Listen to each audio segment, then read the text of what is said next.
All right, let's begin. This is meeting number 53 of the Planning Committee, excuse me, for Thursday, November 25th, 2021.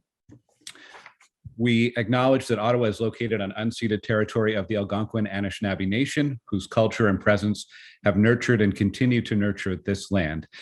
Il est important de souligner que la ville d'Ottawa se trouve sur un territoire. It is very important to mention that the city of Ottawa is on the unceded traditional territories of the Anishinaabe First Nation.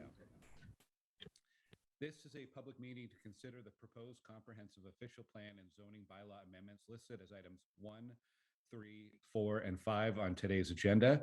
For the items just mentioned, only those who make oral submissions today or written submissions before the amendments are adopted may appeal the matter to the Ontario Land Tribunal. In addition, the applicant may appeal the matter to the Ontario Land Tribunal if council does not adopt an amendment within 90 days of receipt of the application for a zoning bylaw amendment and 120 days for an official plan amendment.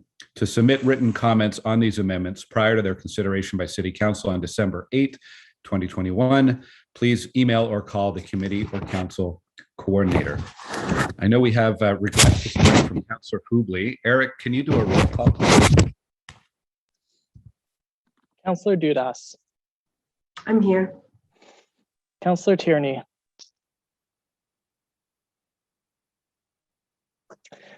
Councillor Lieber.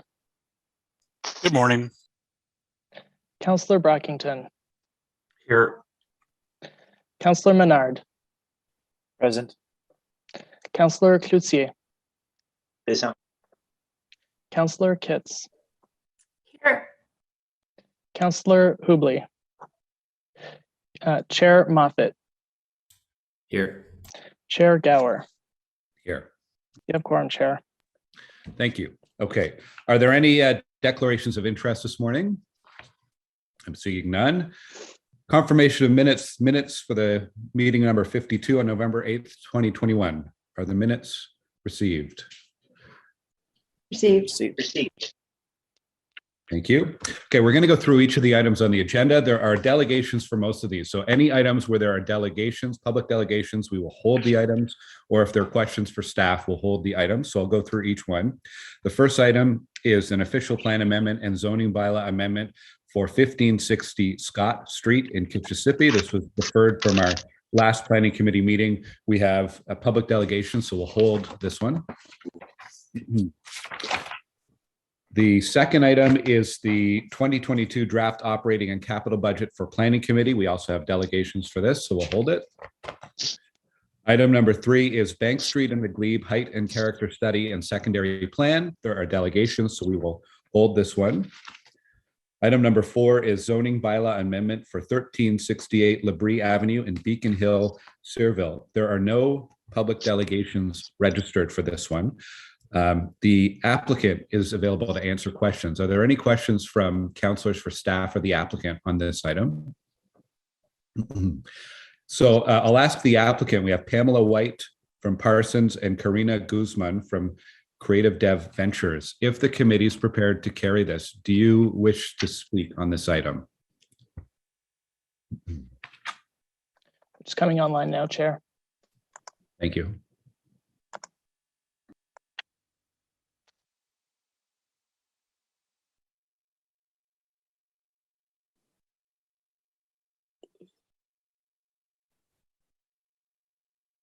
Hello, good morning.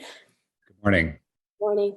Sorry, I think that took a little while. I don't know if Pamela's here yet. Yes.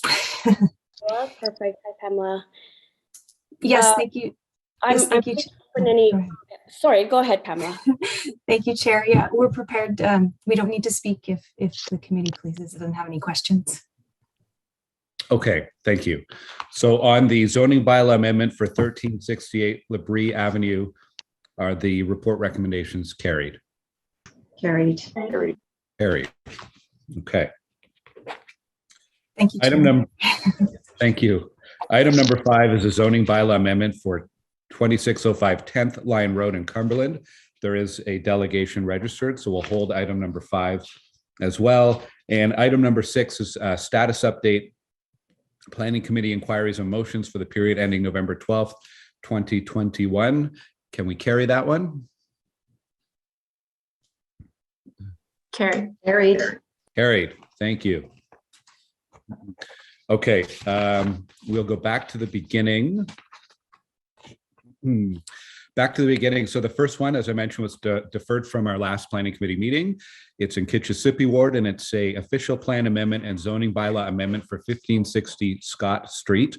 The planner on this file is Steve Gauthier, and Steve has a brief overview of the report recommendations, and then we'll hear from the applicant. They'll have the opportunity to make a brief presentation, and then we'll go to our public delegations. So Steve Gauthier, are you online? He's just joining now.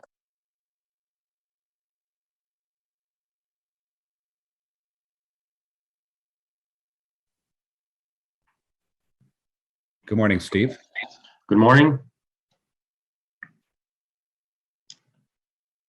So I assume the presentation will be put on the screen.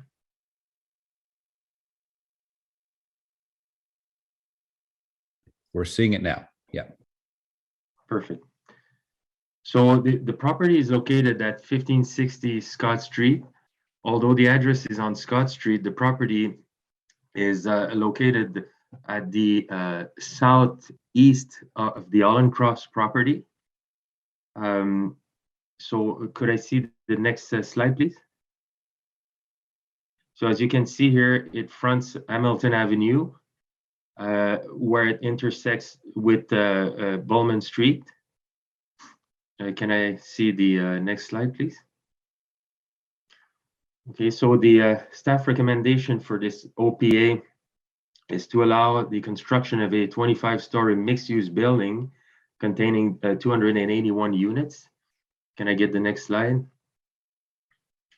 So the nature of the official plan amendment is an amendment to the secondary plan, more specifically to Schedule B, the maximum building height that presently allows 18 stories. The next slide, please. And in the zoning bylaw, more specifically, the amendment will be to Schedule 100 to change the maximum permit height that's shown as a measure above sea level, 112, increased to 140 meters. Next slide, please. So you have here a perspective from the southeast corner of the property. So looking northwest. So as you can see here, a podium is being proposed, and the tower will be sitting on a podium. The mixed-use building, the commercial use would happen on the ground floor. So that's the presentation.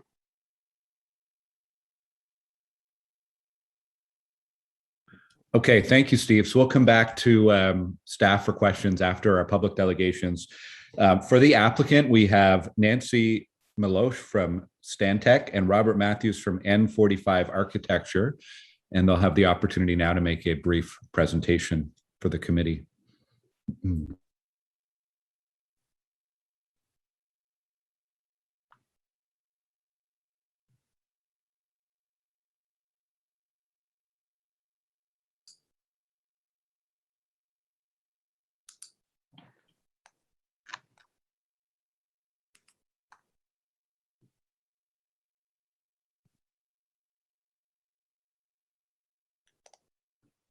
Good morning, Nancy. Good morning. Can you hear me all right, Chair? Yes, we can. Yes, thank you very much. Good morning, members of the committee. My name is Nancy Milosh, and I'm a planner at Stantec in Ottawa, and we've been working on this project really for the last couple of years. Applications for official plan amendment and zoning were made in 2020, and we've had quite a fulsome process coming up to this point. And through Councillor Leeper's office, we've had 2 community meetings to to discuss various aspects of this project. So when we started, the application was for 29 stories, a 29-story mixed-use apartment building in this location at Scott and Holland Avenue. And through the process, between both the Urban Design Review Panel, we met with them twice, and the community meetings, we reduced the height of the proposed building to 25 stories from 29 stories. And I should say as well, planning staff have been very engaged, both Steve Gaucher and Doug James on the project. So what you have before you this morning is a proposed 25-story building, and as well, the maximum floor plate has been increased from 750 square meters to 850 square meters. And that has been done in order to allow for more family-sized units in this building. There will be a total of 281 units. So, and we feel that, and we'll show some elevations in a few moments. Robert Matthews is here, the project architect, but we feel that where we've landed is a very good design, and the planning merits have been satisfied through this proposed 25-story building. It's 100 meters walking distance to the Tunney's Pasture LRT station. Doesn't get any better than that.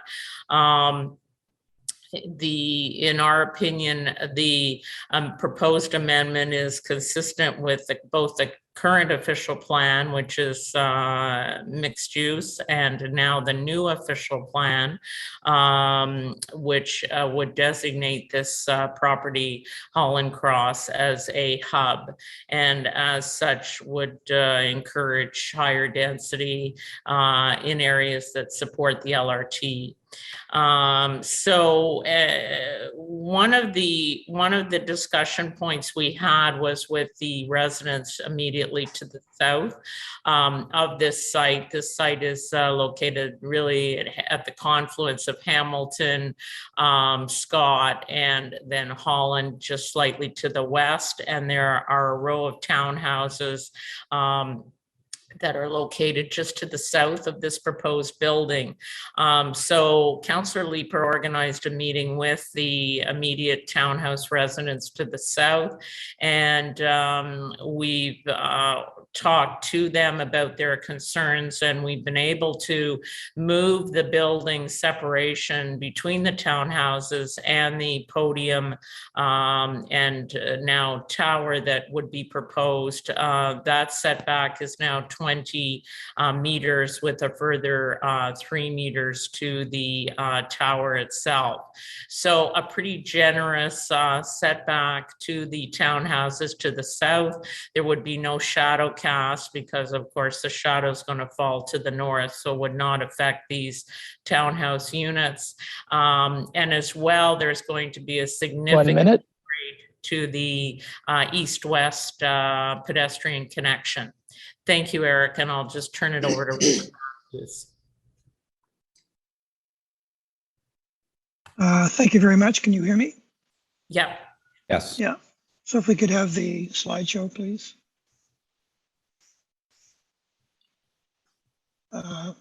This is our team. I'm Robert Matthews from M45 Architecture. Nancy's from Stantec, and our client is LaSalle Investment Management. Next slide, please.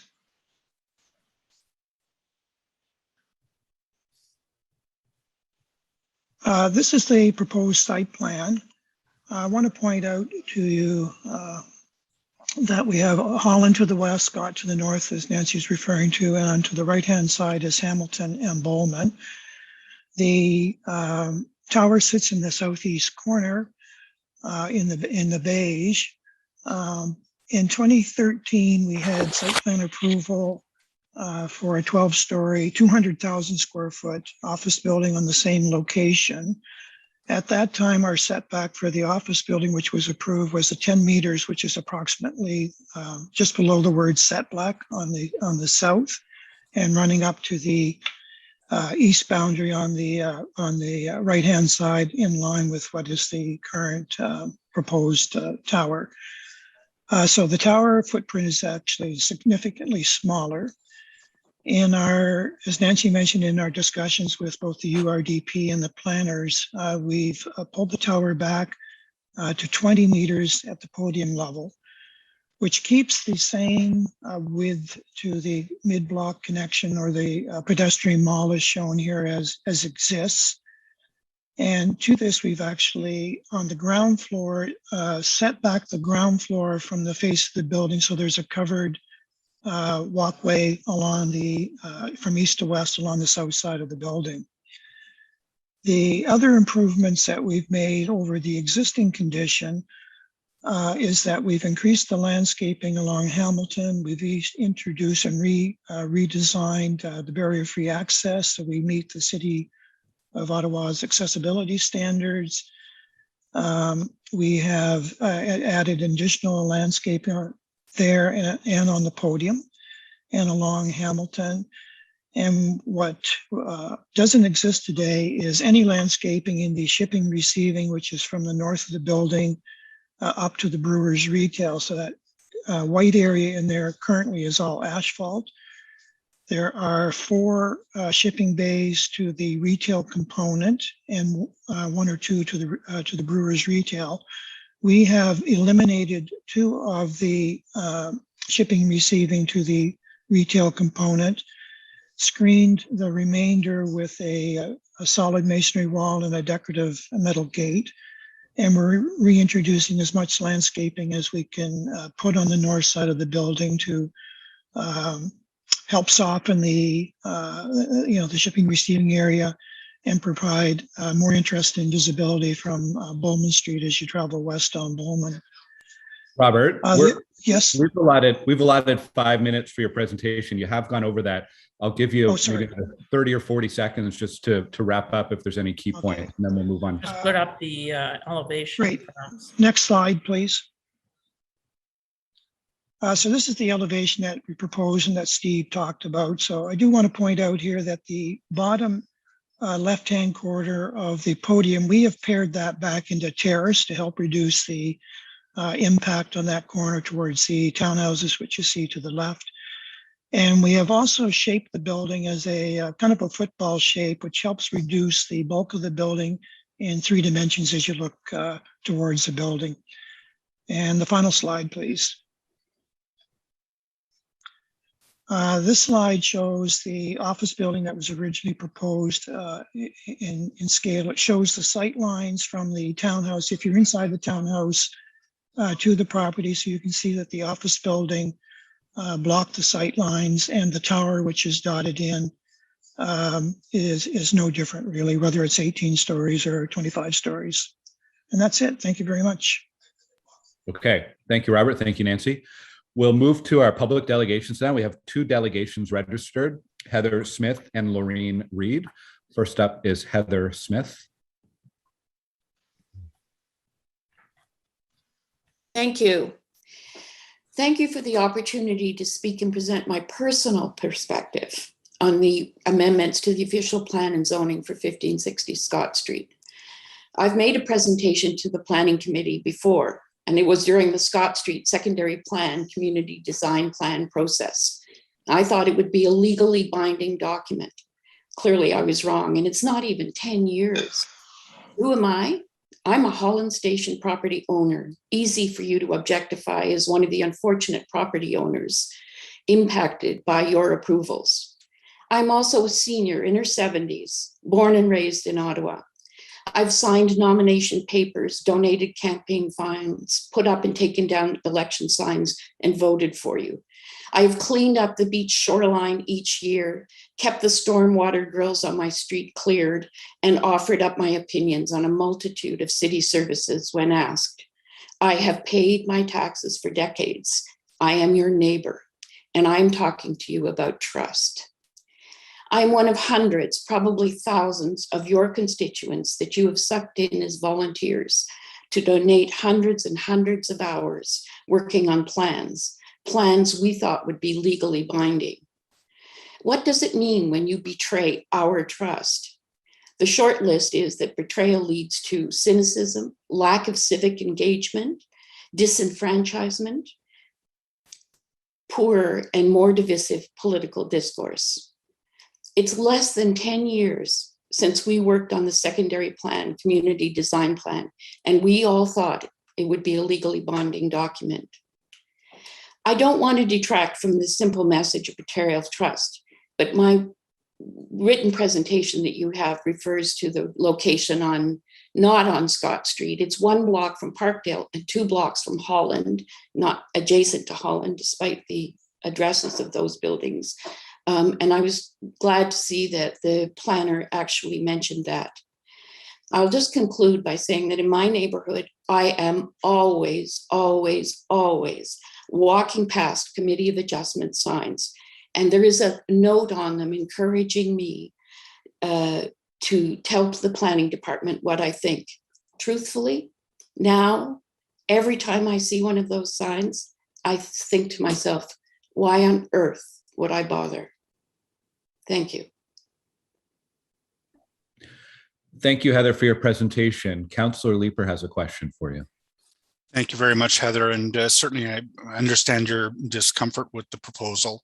I do want to ask, the critical thing that they're asking for in terms of additional permissions is to go from 18 to 25 stories and to increase the size of the floor plate. So it's a wider building at the bottom.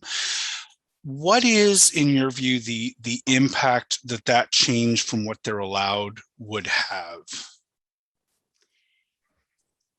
Well, firstly, I don't accept the premise that the sight line from those townhomes to a 10-story, 12-story, 16-story, 18-story, 25-story building is not going to be different. I'm sorry, but it does make a difference. Some of us at Holland Station walked to some of the Tunney's Pasture buildings or other high-rise apartment buildings and stood that distance from those buildings to see what it actually looked like. The increased floor plate size, I think it's an unnecessary size. Thanks. I wanted to make sure you had the chance to express that. Thank you very much, Chair. Thank you, Councillor. I'm seeing no more questions. So thank you, Heather, for your presentation this morning. Thank you. Our next speaker is Lorraine Reed. Good morning, Lorraine. Good morning. Can you hear me fine? Yes, we can. Okay, great. Thank you very much. I represent a group of 17 homeowners on Panorama Private, Craftsman Private, Spencer Street, and the Holland Cross condominiums immediately south and west of the proposed development. As the neighboring homes, we will be greatly impacted and want to ensure that commitments made during the creation of the Scott Street secondary plan and community design plan are respected. As we said in the past, we do not have a problem with intensification around the Tunney's Pasture transit node. However, we do have concern about how this intensification is being accomplished. Since being notified of the planned development at 1560 Scott Street, several of my neighbors and I have met with Councillor Leeper and with the applicants to voice our concerns.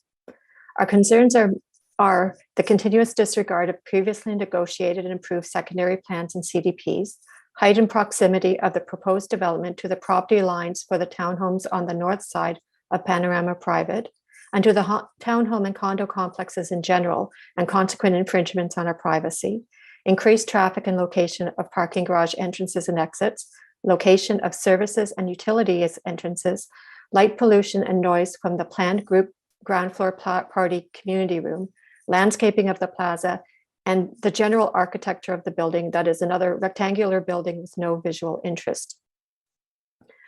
During the last meeting held September 14th, which Nancy spoke to, the applicants outlined changes to the proposal and building design, which we appreciated as addressed some of our concerns.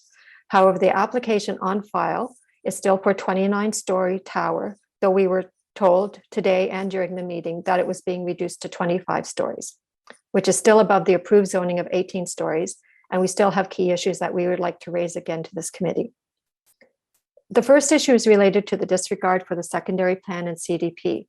This includes the failure to follow the agreed process for gathering the information on which to base a decision to amend the official plan and zoning or not. Section 4.1.2 of the secondary plan policy 5 states that the maximum floor plate of the tower portion of a high-rise building is 750 meters squared for a residential building. And the policy goes on to state a few situations where the greater floor plates may be considered, but all of the following criteria must be met. Microclimate impacts and shadowing are not increased significantly, that the separation distance requirements between high-rise buildings in the policy above are met, and that the proposed high-rise building reflects the planned context of area contained in the CDP. Our understanding is that the currently proposed building design has a floor plate of 850 meters squared, although this was not easily evaluated based on the materials numbers and date presented in the application and from our meeting. Regardless, it exceeds the current zoning. During the meeting of September 14th, our legal representative specifically asked about the exemption criteria to determine a process had been followed, and the city had the information on which to base a decision. Regarding criterion 5A, the microclimate and shadow studies, it was found that a wind, microclimate, or shadowing study with respect to the difference resulting from a smaller versus larger floor plate had been completed. Further, it appeared that the city did not even request this information. Regarding criterion 5B, separation distances requirements, it would appear that the second criteria is met with respect to the other buildings at Hollands Cross. What is unclear and perhaps missing is the commitment from the city to protect separation distance of 23 meters for future building sites in the Holland Parkdale node. For criterion 5C, the proposed high-rise building reflects the planned context of the area contained in the CDP. We again return to the size of the floor plate and the distance from the townhomes on the north side of Panorama Private. The CDP reiterates policy 5 of the secondary plan, stating that to minimize potential adverse impacts on the public realm and neighboring properties, such as excessive shadowing and loss of light and privacy, the maximum floor plate of a residential tower should be 750 square meters, and that towers should be staggered from neighboring towers and separated a minimum of 23 meters from one another to prevent a wall effect and ensure policy. Sunlight permutation. The CDP further spells out 9 design elements for proposed buildings, that any new building should be located as far north as possible. I'm only calling attention to 3 of those 9 design elements. A wind study to confirm the new building will not create significantly adverse conditions on the townhouses, and an interior or exterior lighting plan should be developed to ensure reasonable level light spillage. The CDP notes that the building should be as far north as possible, that is, as far away from the northern property line as possible. At the start of the presentation on the 14th, they noted that the first design scenario positioned the building 23 meters from the property line, and the most recent design positions it's 3 meters closer to the townhomes, the direct opposite of the CDP. Based on criterion A alone, we believe that the city is unable to make a defensible decision on this amendment until they request the proper studies from the applicant. That's time. I would request a few more seconds, please, to go through the second issue very quickly. Wrap up quickly for sure. I will. Thank you. The second issue pertains to the continuing designs of the proposed floor plate. Sorry, trying to rush to get in. The proposed floor plate size and maintain use distance. The Urban Design Review Panel had actually reviewed the design twice, and they've still found and made comment that the size of the floor plate remains a key concern of the panel, and it strongly recommended that a reduction in the mast tower is still required. It is unclear if the design changes discussed today and in September 14th were presented to the UDRP, but based on the dates, I would suggest that it was not. So in light of the excess height being sought at the site, it is submitted that an exceedance in the floor plate size should not be supported by the city. We formally request that the Planning Committee reject the official plan and zoning amendment recommendations presented today. Further information is required before continuing discussion regarding this development, and we formally request that the city determine conformity of the proposed development with policy 5 in the secondary plan by confirming the current size and floor plate and distance from property line, requesting a study of the microclimate impacts and shadowing impacts related to the exceeding of the largest floor plate size, and requesting study of the microclimate impacts related to the building height additions from 18 to 25 stories. We also formally request that prior to continuing discussions on the development, the city requests the applicant complete or update the interior and exterior light plan, request a copy of the landscape design plan from the applicant, request another review of these updated plans and designs by the UDRP. And finally, we ask that the city confirm that separation distances for future building sites will be protected. Thank you, and I appreciate the extra time. Thank you very much, Laureen. Councillor Leeper has a question for you.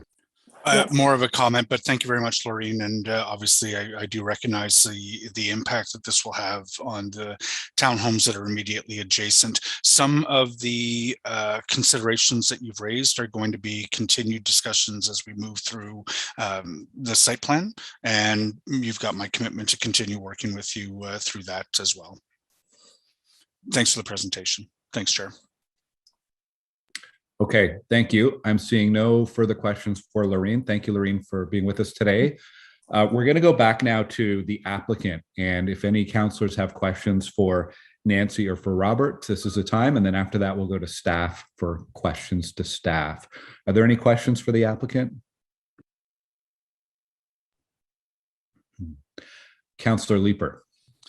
Just one, Chair, for the applicant. I note that you have referred to the policies of the new official plan as justification for approving this building. Is that new official plan passed yet? Is it the law of the land? I'm sorry, Councillor Leeper, I just had to rejoin there.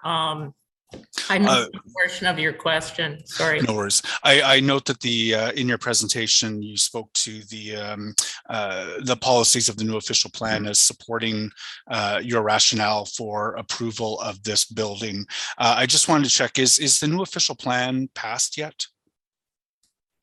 I might just defer that question to Stephen Willis, who's on, or Mr. Mark. Chair, the new official plan was adopted by council yesterday. It will be sent to the minister for approval sometime during the next 120 days, actually 135 days. One can anticipate a decision by the minister. It is not in force yet. It is not in force yet. Thank you very much. I would appreciate very much if developers would stop coming to Kitchissippi and saying, here are the policies of the new official plan that justify approval of our towers. That official plan is not in force. Thank you. Yeah, if I could, Councillor Leeper, I just wanted to align, though, the former official plan being a mixed-use center with the new designation being hub.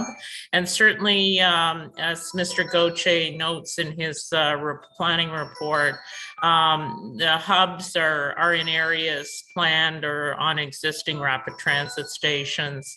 And that is, the hubs are encouraged to have density at those in those locations as major employment centers. Yeah, thanks, Nancy. I know what the new official plan says, and that will be a policy through which a policy lens through which we will look at approving towers when the official plan comes into force.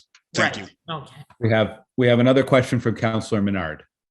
Thank you very much, Chair. I wanted to touch on the comments that one of the delegations made around the floor plate, and also had a question about affordable housing. So on the floor plate, if you could just go into your rationale, they're mentioning the UDRP had come back with some comments.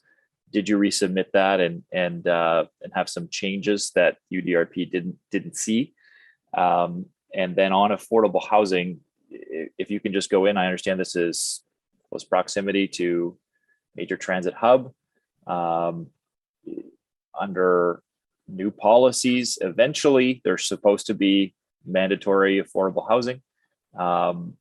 If you can go into some of what affordable housing you're providing with the development. Yes, Councillor Menard, I might have to look to our applicant, LaSalle Management, Sam Barbieri's on the line here as well. But it's my understanding that there certainly would be a portion of the units that will be at an affordable rate. This project does not fall under Section 37, bonusing from that perspective. So it's really going to be a program element and marketing that will happen on the part of the applicant. But that's certainly my understanding. And as I mentioned, and I think that ties into the floor plate difference from 750 to 850 square meters per floor. Is that we wanted to have a little extra room per floor in order to provide for the 2 bedroom units, which are going to be geared more to family housing, because many of the buildings that are rolling out now, as you know, are apartment sizes can be quite small. They're maybe 700-800 square feet in size. And so the idea here is to get more family units. And as a result, we just wanted a little bit more space on the floor plates. Robert Matthews, do you have any comment on that? If you're online. Yeah, not a whole lot to add to that, but that's certainly the extra 100 square meters or 1,000 square feet adds to the floor plate and the ability to keep the number of units up. And, from the beginning, the program was for rental units. It wasn't a condo. And the focus was on family. Yes, family it's going to be rental. Thank you. Yeah. And we did look at a number of buildings that we reviewed with staff that have been approved, across the city. And there's been some variation. The 750 square meters per floor is a really good urban design guideline, and we were working hard to meet that. But as Robert's saying, the design of the building is just, and the desire for family sized units has just caused a little bit bigger size of floor plate. Okay, and just on affordable housing, it wasn't very clear. What is the intent? Is there an intent to use federal government financing? Is there affordable housing for 10, 20, 30 years that you're identifying? It wasn't clear. Councillor, I don't know the specifics of that program. I don't know if our client Sam Barbieri can hop on there. He's been on the call. I don't know how easy that is for him to join us, but I would have to defer to him to speak to the program elements. Nancy, I am on the call, and my apologies, but I'm not familiar with the program either. I think all along we've been talking about a Section 37 contribution, and that is what is in our minds at this point. I'm not familiar with the program that you're But it's certainly your desire, Sam, to include a portion of these units that would be family size. Oh, absolutely. Yeah, absolutely. And it will be rental, Councillor. Yeah. Thank you. Okay, Councillor Kavanagh. Thank you very much, and I appreciate my colleagues' questions. I was wondering as well about affordable housing. I appreciate that you're looking at families possibly being in these units, but is it affordable family housing? Because that is usually the key question, and I want to know what would it cost? What's the average rent going to be for a family? Sam, can you respond to that at this point? Would you have that information? Nancy, I do not have that information for this call. Sorry, I wasn't aware that we were going to go. It's certainly something, Councillor, we can provide information as we go through the site plan approval process. We can certainly provide that information as we get a bit more detail. You mean you're going through all this and you don't know what you're charging people? You don't know what you're going to charge people? I'm surprised. But that's the key thing, is the affordability for families, because especially if it's near transit, and we're trying to encourage families to live near transit. And I apologize, I didn't see what the parking ratio was at this for this Well, project? we're fortunate in this project in that Holland Cross, as you know, it's been there many, many years. It has a large parking garage under Holland Cross, the existing building. So there's very little new parking, which is great. There'll be a serious reliance upon transit, and there's a number of visitor parking spaces provided, but very little resident parking. Okay. Lots of bikes. Okay, And lots Okay. of bikes, yeah.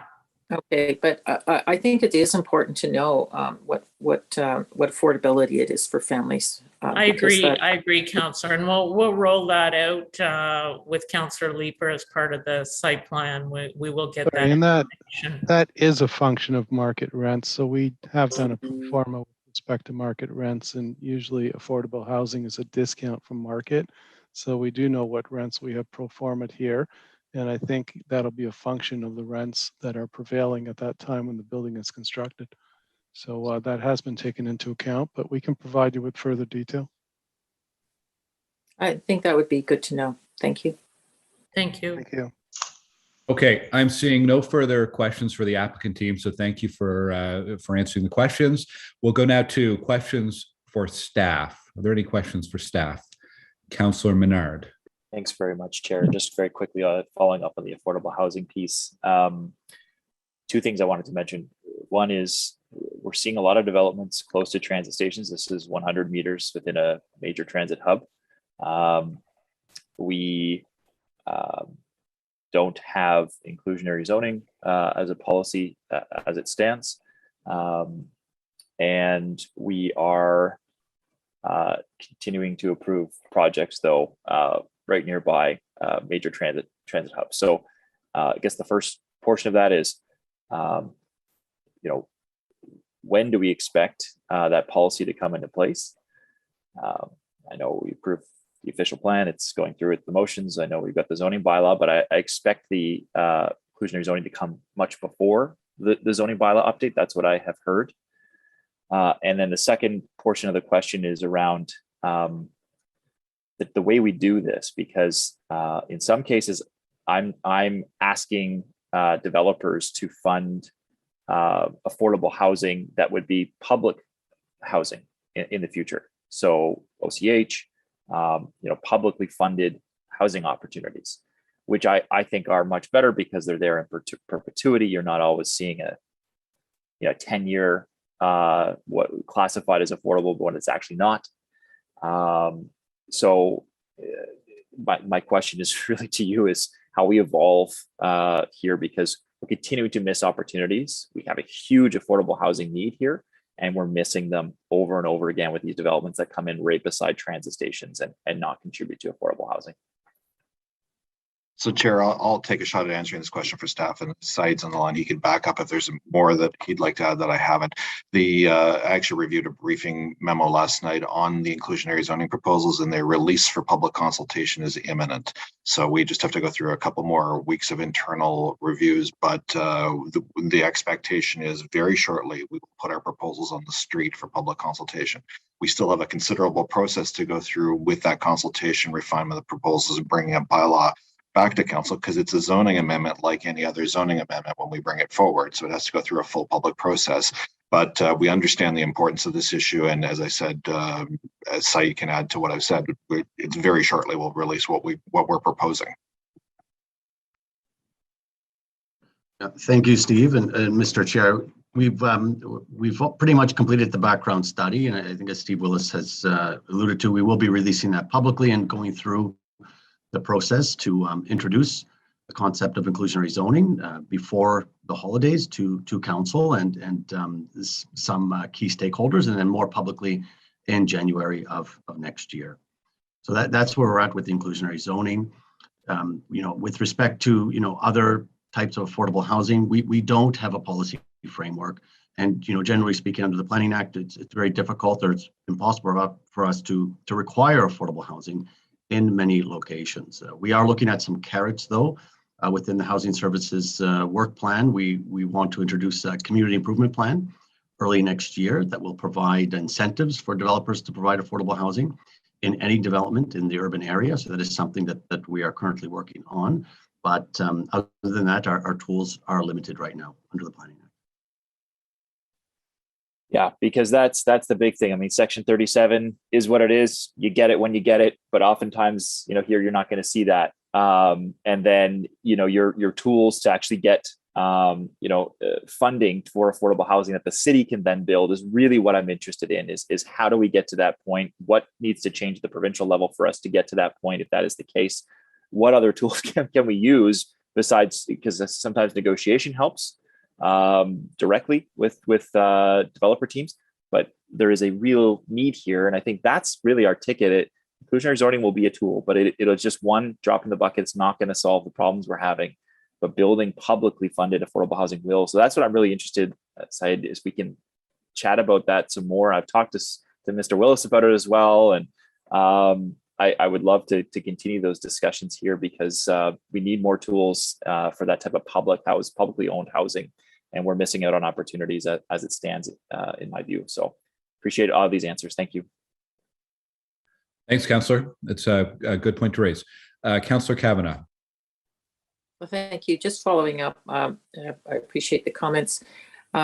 So because we don't have inclusionary zoning at this point, and if an applicant, if this doesn't fall under Section 37, then there is absolutely no way we can ask for affordable housing units. Is that the conclusion? So, Chair, right now, as the law stands in Ontario, until we adopt inclusionary zoning, Section 37 is the only tool that we have right now. And as Council is aware, we have that for another 13 months before it disappears as a result of the change of the community benefits per regime under Bill 108. Okay, thank you. Thanks, Councillor. Are there any other questions for staff? I'm seeing none, so we'll move on to wrap up, I guess. Councillor Leeper. Thank you very much, Chair. Actually, there's some interesting comments on the affordable housing that nicely segue into my thoughts on this development. The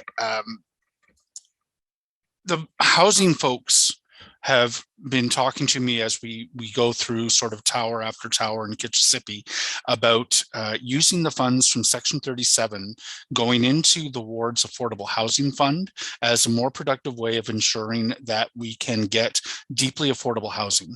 So when I can put a few $100,000 from this development, $800,000 from that development into the ward affordable housing fund, that money can then be used to build with our not-for-profit partners oftentimes deeply affordable housing. That's not going to happen in this case because it doesn't trigger Section 37 benefits. And I think it's important to recognize the fact that the difference in what they're asking for from 18 to 25 stories is minimal enough that it doesn't trigger that Section 37. I absolutely understand the desire on the part of the community, and you will often hear me in front of this committee suggesting that we need to adhere to secondary plans. And several weeks ago, I was extremely exercised about the approval of the 979 Wellington development, where we went from a carefully thought through in the secondary plan mid-rise to high-rise form. I don't want to be absolutely dogmatic. I don't believe that there's any magic to the number 18 here. And going from 18 to 25 stories will have, I believe, a minimal visual impact. Everyone probably knows that I live about 3 blocks away from this development. But the difference is that more housing can be built. One of the important things when we're talking about housing in Ottawa is that, yes, we need more deeply affordable housing. We need more subsidized housing, but we also need more housing near transit overall. And the benefit of approving, in this case, the change from 18 to 25 is that with a relatively minimal visual and quality of life impact, we add more housing, rental housing, near transit. And as more of these rental towers go up, we have to hope that that will discipline pricing. If we are going to meet our official plan goals of intensification, this is an important part of the dynamic, which is to build more rental housing near transit. So I am reluctantly supporting this development, despite the fact that it goes past the CDP, because I believe that the overall arguments in favor of it, the thoughtful arguments in favor of it, outweigh the need to strictly stick to the secondary plan.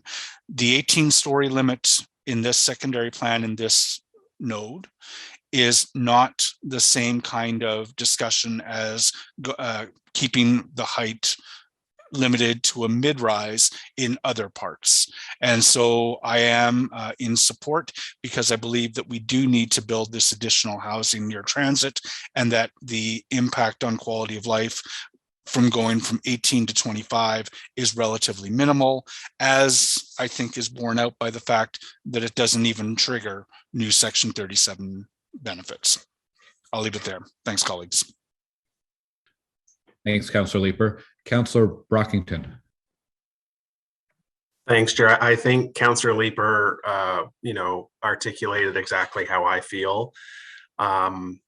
I listened to the delegations, and I do believe that a number of issues that they've raised today, the councillor will address through the site plan process. Not all of them are related to the OPA amendment that's before us. And in particular, the first speaker mentioned the secondary plan that exists, and it's vintage, 10 years old. What has changed since then? We've declared a housing and homelessness emergency in this city. We have rents and the cost of housing, which is the highest it's been in the city's history. And we struggle as a city to facilitate and accommodate new housing. So when I look at, and having worked at Tunney's Pasture for 16 years, I know the area, maybe not as well as Councillor Leeper, but certainly familiar with Holland Cross. When you look at the proximity to the transitway, the proximity to a major federal government employment node, there's a 26-story building literally across the street. For me, this is a slam dunk yes. So I do believe, again, some of the issues raised today can be addressed at site plan, and I do believe this is an appropriate application. So I will be supporting this. Thank you, Chair. Okay, thank you, Councillor. I'm seeing no more hands up. So on the official plan amendment and zoning bylaw amendment for 1560 Scott Street, are the report recommendations carried? Carried. Carried. Carried. Thank you. A good discussion on that one. We're going to move on to item number 2, which is the 2022 draft operating and capital budget for Planning Committee. Steve Willis is here with the presentation, and we do have 2 delegations registered as well. Good morning, Steve. Good morning, Chair. So while we bring the presentation up online for you to see, this is a relatively short presentation. It's not a complicated budget ask, because it's very much in line with what we've been doing the last couple of years. So this is the Planning Committee budget for the Planning, Infrastructure and Economic Development Department, soon to be named the Planning, Real Estate and Economic Development Department. And it also has the Housing Services component of the Community and Social Services Department budget as well. So I'll be doing the presentation because it is very short, but Isabel Jasmine, our Deputy City Treasurer, is here to help me with it. We also have Saeed Sayah from Housing Services available to answer questions, Don Herwire and Alain Migueles from Economic Development and Long Range Planning, Court Curry from Right of Way Heritage and Urban Design, John Buck from Building Code Services, Lily Shue from Planning Services, and Gary Baker on development charges related questions. May I have the next slide, please? As with all budgets, we will have a quick review of the operating and capital budgets for you, and then the recommended budget to council. Next slide, please. As I indicated, the two departments break down the services, because we include community social services here, under the budgets for right-of-way heritage and urban design, planning services, long-range planning, building code services, and affordable housing for community social services. There are other components of the department's budget that go to other standing committees. We talked last week with the environment and Standing Committee of Environment on theirs. Transportation Committee has a component. So this is just this component for this committee. Next slide, please. For the most part, as it relates to the investments in planning, real estate, and economic development, this is an inflationary increase over last year with a few tactical additions to address service requirements in the budget that are indicated. And so you'll see that the change year over year is very much in line with the tax target set by council and is largely inflationary, as I said, increases. There is an additional investment in the affordable housing component, which I'll talk about on a separate slide, and Saeed's here to answer questions.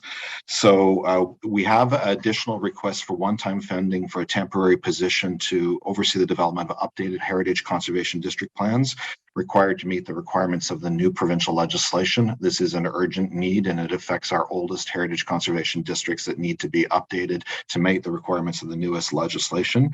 There is funding to support the operations and maintenance of 2 public washrooms in the Briarwood Market and Spark Street districts, because this is part of the infrastructure stimulus funding. We got capital funding for those. As a new service gets created, our department incubates the service in the budget, and ultimately it gets transferred over to Public Works or facilities operations at the appropriate time.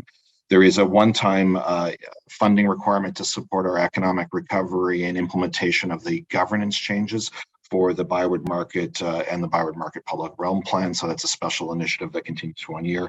And under planning services, we have 7 temporary resources to deal with the high volume of development activity. We're over 25% beyond the planning applications for last year, and the year's not even done yet. And this is all funded through development revenues. This is not funded through the tax revenues. This is user fees pays for this. And the long range planning budget is an inflationary increase over last year. Under building code, it's a 2.41% fee increase from last year, which is an inflationary increase, as are all the department's fees are only inflationary increases at this time. And as you understand, building code is delivered as a service on behalf of the province, very strict requirements that it's isolated from the rest of the city's operations financially. It has its own budget, its own reserve. It's funded entirely through building code fees, and those are separate from the rest of the operations. And then under the affordable housing, there is an annual operating contribution of $7.6 million is being directed to the capital commitment of $15 million annually to affordable housing in 2022. This includes an annual increase of $1 million to the $6 million in the base budget starting in 22 through 25, when council will reach its base target of $10 million from taxation towards new affordable housing development. And again, if committee has any questions, Saeed's here to help answer those. If we can go to the capital budget, please. Next slide. The capital budget is, because it's related to planning and housing operations, it's primarily related to 3 things. One is in building code services. This is addition of 2 fleet vehicles, which we believe will have savings over paying mileage allowances for inspectors who do development inspections. Housing services has the capital investment I talked about briefly, and then under planning and development, this is the new land management system technology package that's replacing our antiquated and unserviceable existing technology that monitors all of our planning, development, and permit approvals service. And it's the phase 1 is rolling out with building code services imminently on this as well.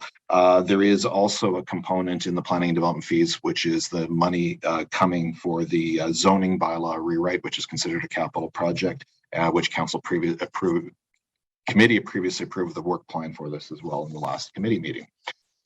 There's also additional money for work on the development charges bylaw refresh that we're starting work leading to the new community benefits bylaw and the next development charges rewrite, which will be consistent with the new completion of the new infrastructure master plan, transportation master plan, and the like in the next term of council. Next slide, please. So our sources of funding for the 2 services, planning, real estate, and economic development housing services, come from development charges fees, $6.8 million, debt for 23% for the capital components, and the capital reserve of 15.9. And again, Isabel can answer more questions on this component if there are any. So that's the end of the presentation, Chair. And if there are any questions, I'm happy to take those. Okay, thanks very much, Steve.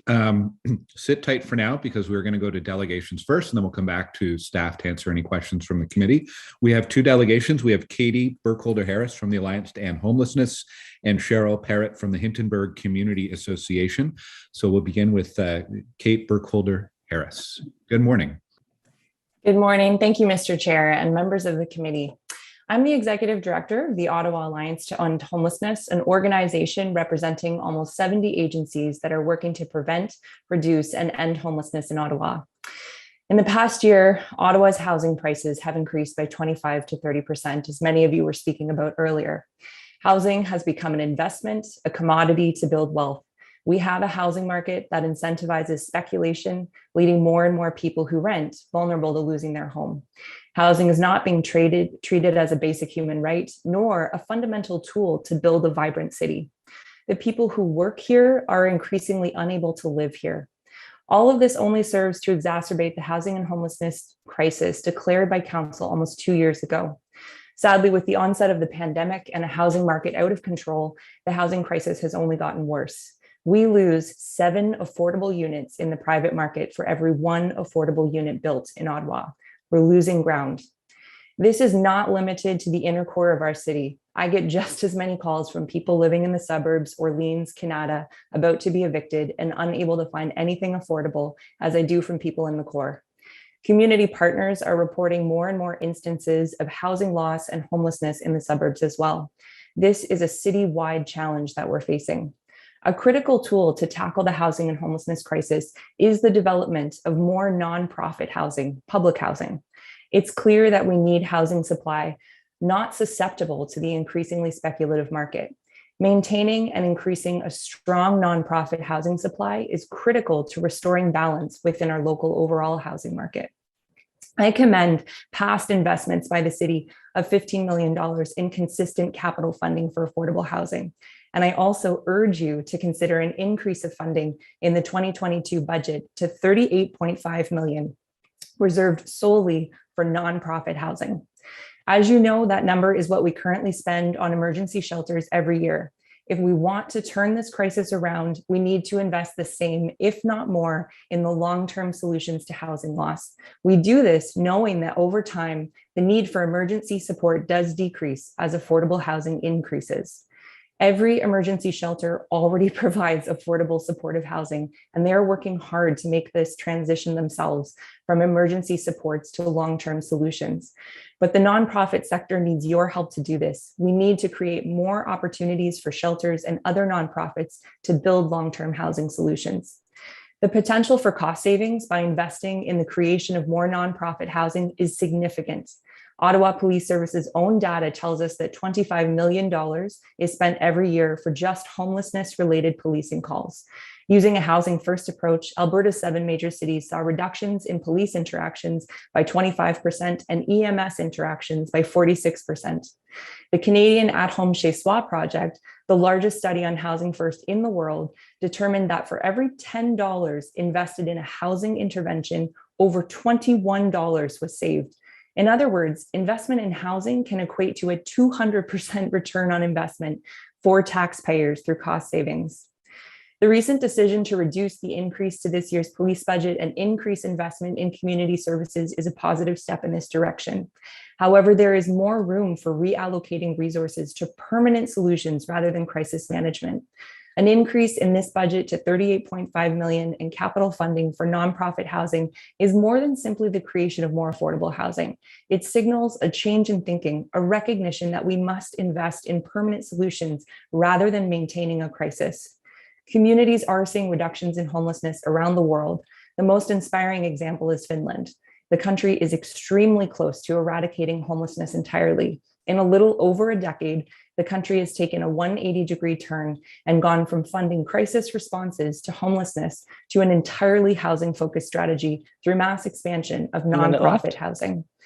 The change in approach has not only led to virtually ending homelessness, but also created a housing market not rising at extreme rates, as is happening in most other major cities in the world right now. We can turn the tide on the housing crisis, but it requires a shift in approach. Nonprofit housing not only supports people experiencing homelessness, it serves to bring balance to the market as a whole, creating a more affordable, livable community for everyone. Thank you. Thank you very much. There's a question from Councillor Menard. Thank you, Chair. Just a couple of questions. Thanks so much, Ms. Burkholder-Harris. Appreciate you being here. I'm wondering about you mentioned non-profit housing. I'm wondering if you can differentiate for us between the OCH and nonprofit, and if there's a preference for not-for-profit housing. Why would that be, or what would that be? And then my second question to you is about the budget specifically in front of us. You've seen the 15 million that's there. Obviously, inflation is higher and continues to be higher as we go forward. So that gets eaten away every single year. Inflation is 4.5%. That 15 million should rise likely by inflation. I'm wondering what your thoughts are about those inflationary increases, on top, of course, of a need for more capital expenditure to get to a place where we're building more affordable housing commensurate with the need. Absolutely. So in terms of the language, I know it's always a bit of a convoluted space, because public housing and nonprofit housing, I see those very much as the same thing, nonprofit being kind of the overarching term that we use to describe the spectrum of housing that is not creating profit. The return on investment is affordability for a tenant. There is no shareholder at the other end expecting return on investment for themselves. So to me, having a private or having a nonprofit operator is really critical to be able to kind of restore that balance. Nonprofit housing also includes the specialties, so supportive housing where people do have supports potentially in their building. There's different levels of that support and hopefully accessible units within that, but it kind of covers that broad spectrum. So is that helpful or clear? Yes, thank you. Yeah. And in terms of, it is something that I actually didn't incorporate this morning, but I completely agree with you. It is a bit discouraging to realize that with inflation, particularly this year, we are going to see less and less value for money out of that 15 million. And I think we know kind of in future years, when we look at upcoming one-time expenditures for capital, looking at things like investing in the transitional shelter, I worry that we're not investing in permanent solutions.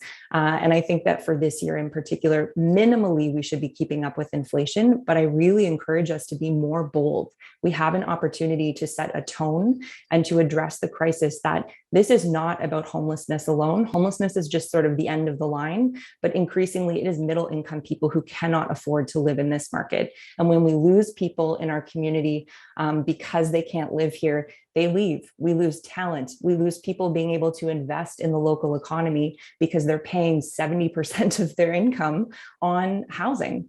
It's just not sustainable. And we all know this. I know all of you are well aware of the crisis. Your constituency offices hear this on a regular basis. But I think that we need to be much more bold than that 15 million. Minimally, absolutely increased for inflation. But looking ahead, we need to see some significant increases in coming years. Thank you for that. And just in terms of the how, if you'll allow me, Chair, I just wanted to question about, are you sort of agnostic about the how the revenue is raised? You mentioned reallocation. There are various ways to obviously raise funds for affordable housing. Toronto has many more tools than we do, for example, and raise more as a result. Are there certain ways that you think are better than others in terms of raising that funding to invest? Or is that something that wherever we can find it makes sense? I do think, I know it is not the silver bullet. I will never say anything is a silver bullet, but the inclusionary zoning bylaw, I worry that we will not have a strong one, in part because the province is already limited to what that is going to look like because of the transit limitations. So we need to push for a strong inclusionary zoning bylaw, 20 to 30%. And I need to remind councillors, that cost is, the line is often that cost is taken on by the tenants, it's taken on by developers. No, it's built into the cost when you sell the land. And we know this, and that actually helps to long-term reduce the heat of the housing market. That's a really important piece that we must remember, that inclusionary zoning, yes, will create some more affordable units in the private market, but it also starts to take the heat out of where we're at. Ottawa used to have kind of this special combination, really high standard of living, wonderful place to live, and relatively affordable housing. We're losing that. And as a result, I think we're going to lose talent. So I would say that inclusionary zoning is an important tool, make that as strong as possible. Certainly other regulatory mechanisms, I know I always go to that, but in terms of cost, I like the Section 37 idea of putting that directly into nonprofit housing. Action Ottawa, I think being open to private development is something that I think we should reconsider. We should look at having that only be for nonprofit housing.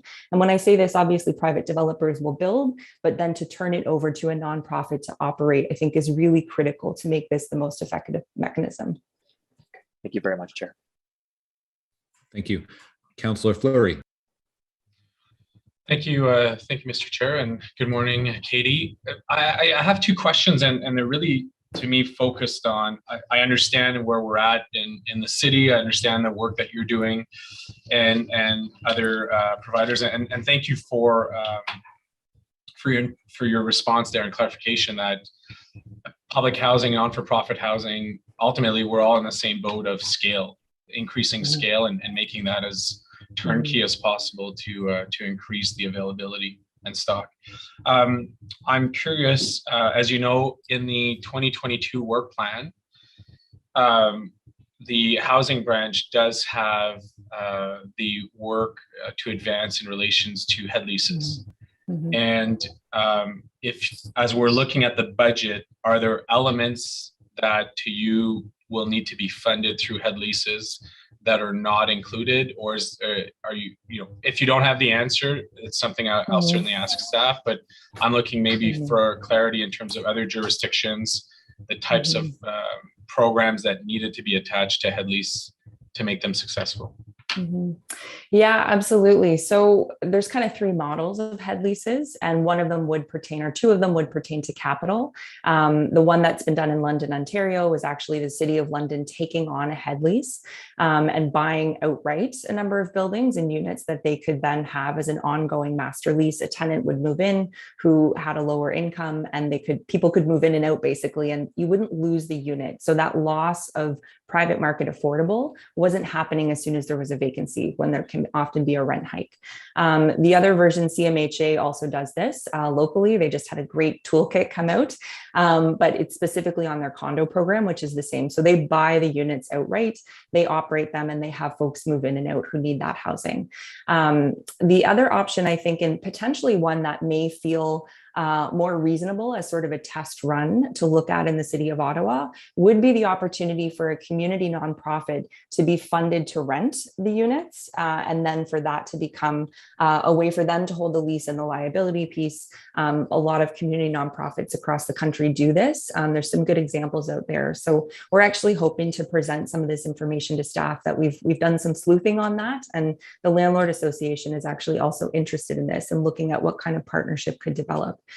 So in terms of funding, I mean, I think the first two options would be capital, certainly, and the last would obviously be more in operating in terms of rent subsidies. Okay, I'll be asking that. After.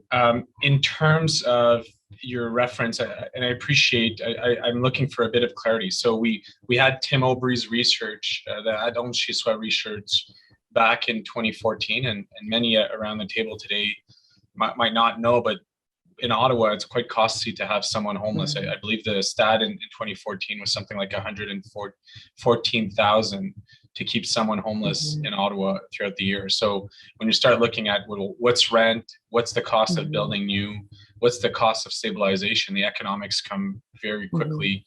But you made another reference, which I'm looking to understand. So the reference to the investment in affordable housing, and can you maybe can I understand how those are linked, or if they're in opposition or complementary to one another?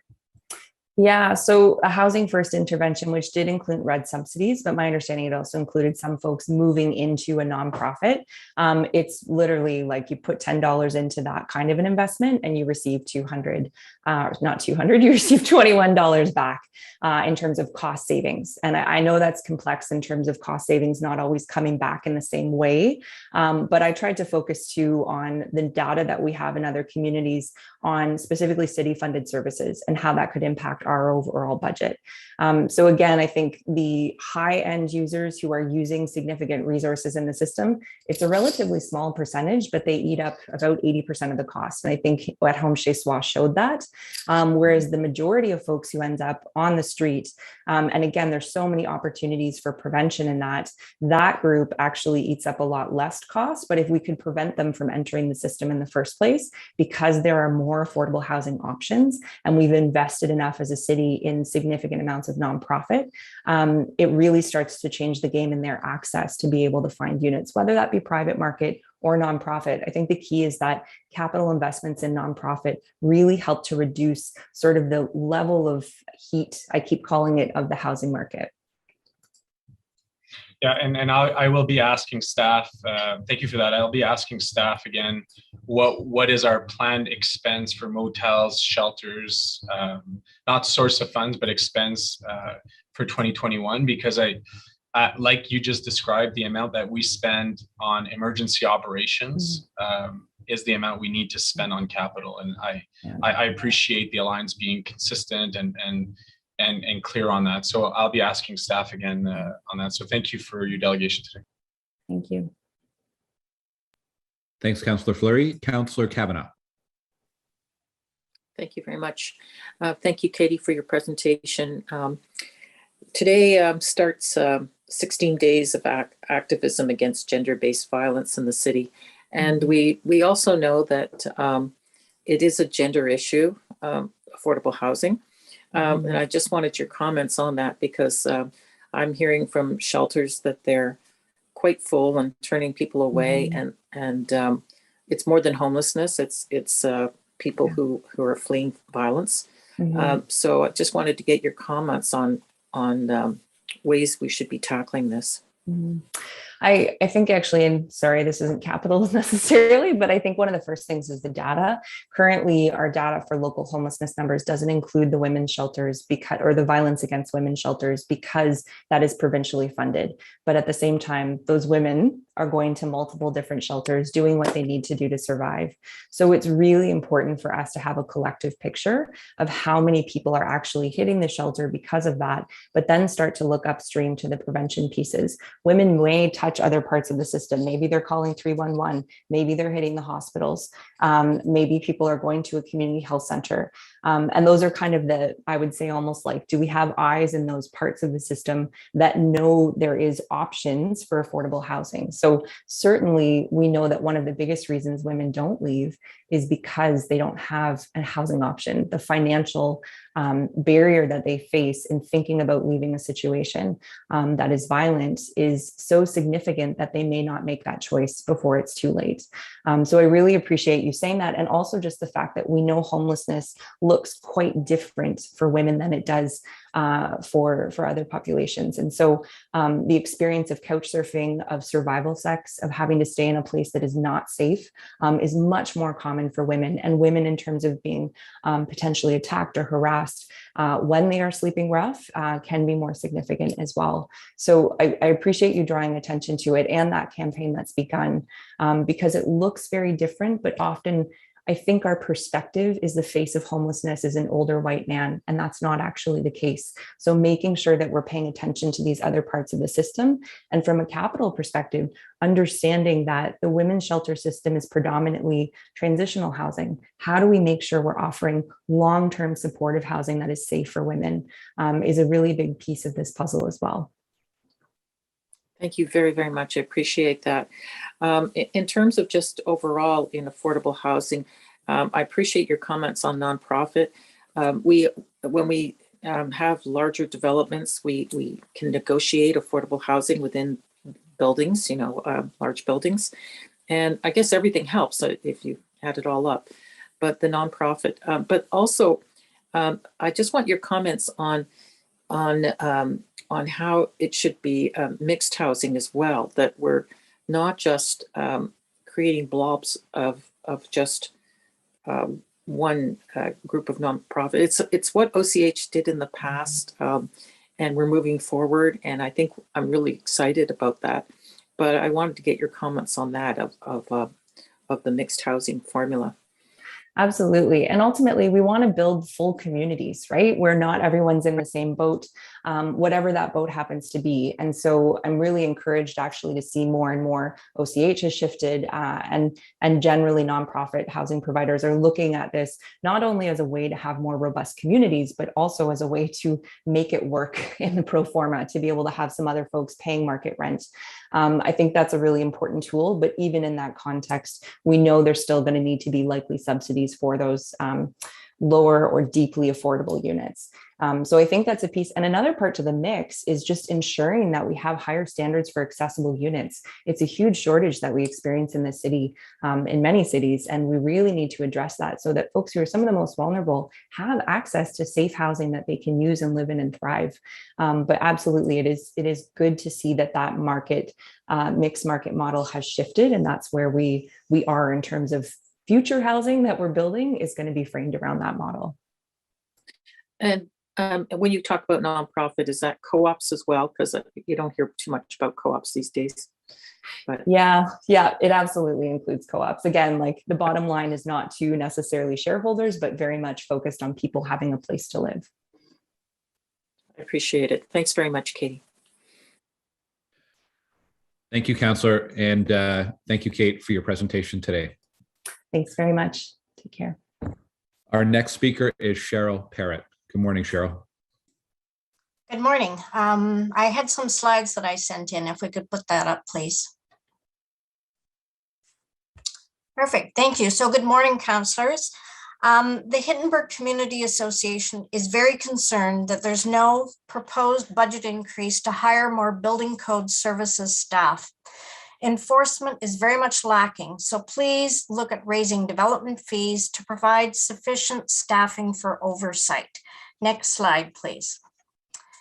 There must be more rigorous examination of building plans to avert the foreseeable disasters we're experiencing, where neighbors' 150-year-old buildings are being undercut and destabilized by neighboring developments, as you can see here.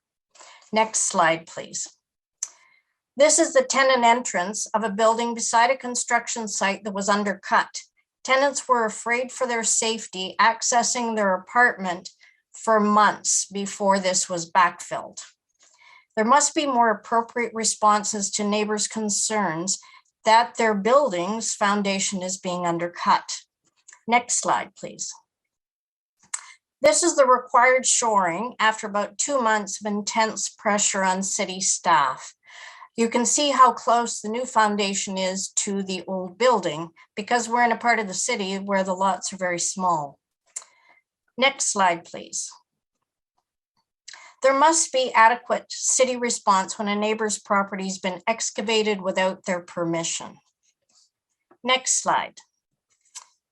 Rainwater drainage issues need to be caught by plans examiners. Redevelopments that cover most of the lot and hard surface the rest are causing water damage to neighbors' properties. Attempt at fixes after the fact work poorly. And here you can see they put some eaves troughs on, that was required, but because of the slope of the land, all the water exits at the street but flows all the way to the back. And no drainage was required. These are big buildings that fill most of the lot. Next slide, please. This is a photo of a built-up parking lot with no required retaining wall. It encroaches on the neighbor's property and it's unstable and pushing out. The response to neighbors' concerns that this is a civil matter and you'll just have to sue them, or bylaw will take care of it, are not appropriate and have been ineffective. Why should a neighbor have to hire a structural engineer when the city's allowed a developer to undercut their property? Why should a neighbor have to fight so hard to have the city weigh in on potential building code disasters with weekly emails and phone calls for months and months to the city and to the councillor.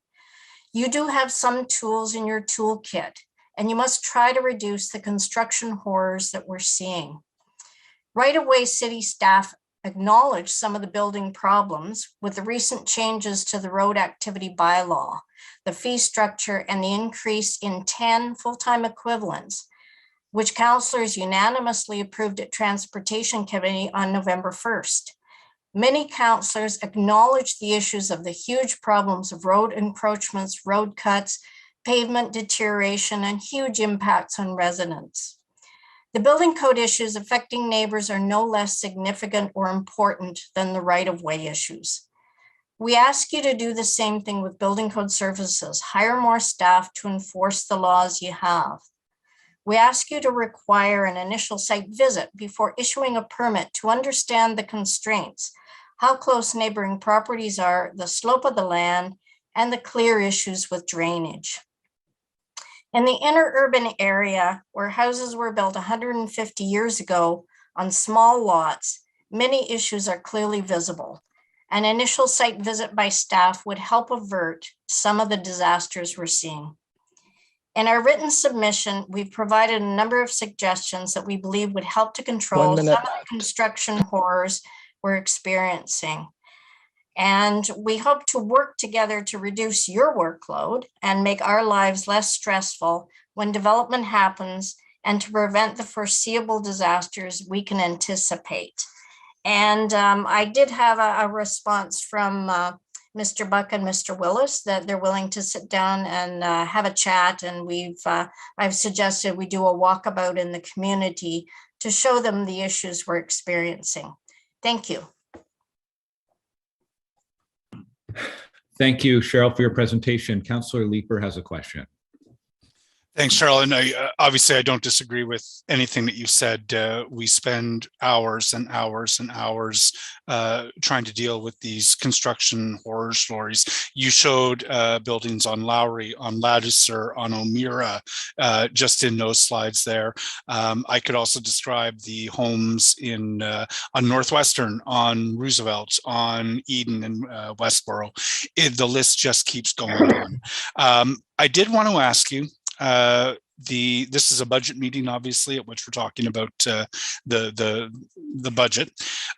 You've mentioned two things. One of them is hire more building services staff to address this, as well as culture change. Use the tools we've got. Is it both that we need? Do you feel that building services is staffed up enough to deal with the problems if they had a different toolkit with which to work, or enforce the toolkit that they have and aren't currently using? Do they need more money? Do they need more staff? I think they do need more staff. Yeah.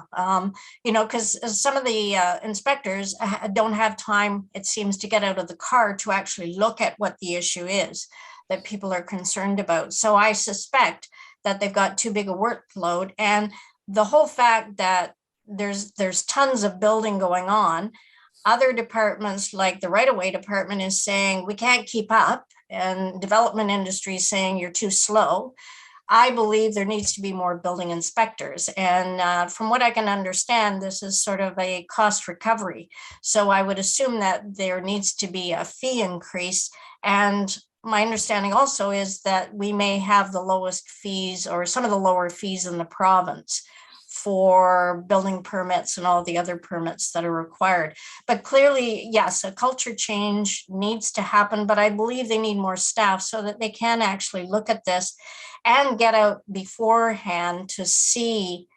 When you look at some of the sites, you see the constraints and you can tell what issues are going to happen, and sure enough, they happen. So yeah, we really need both of them, but I believe they need more staff as well.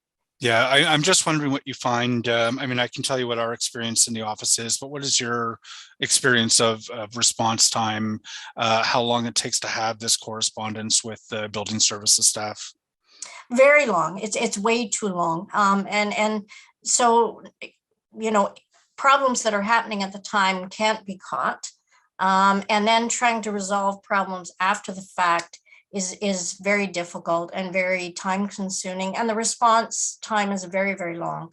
And sometimes there's no response at all.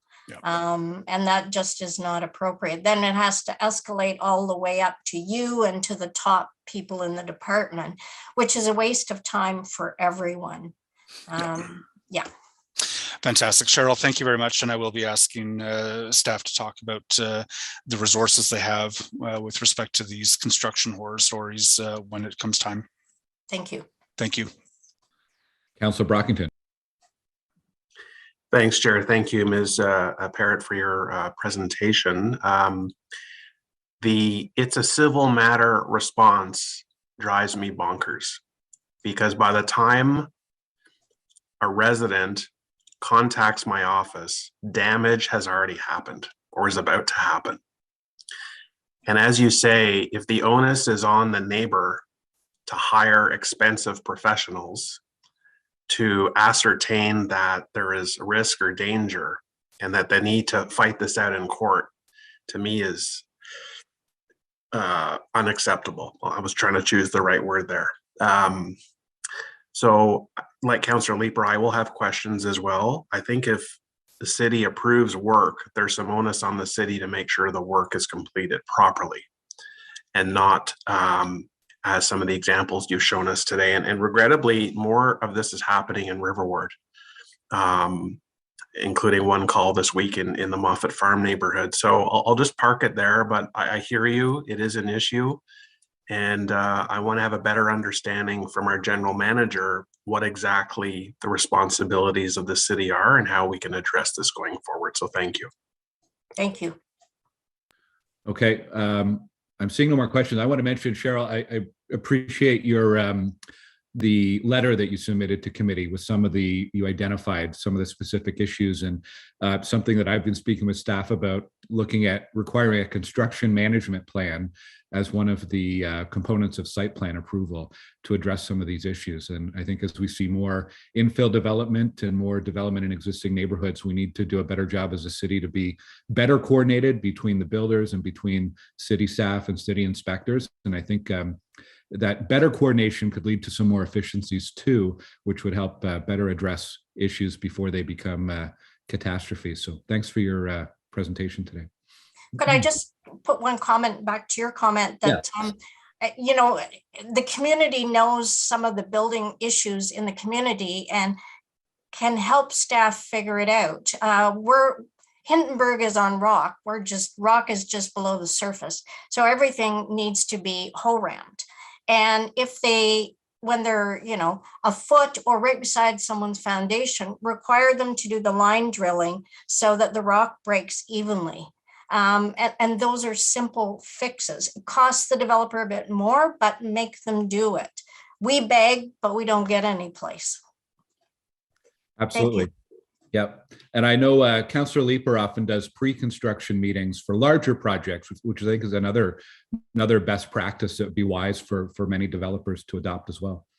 I'm seeing no more questions, so let's move to questions for staff. Questions for staff on the budget.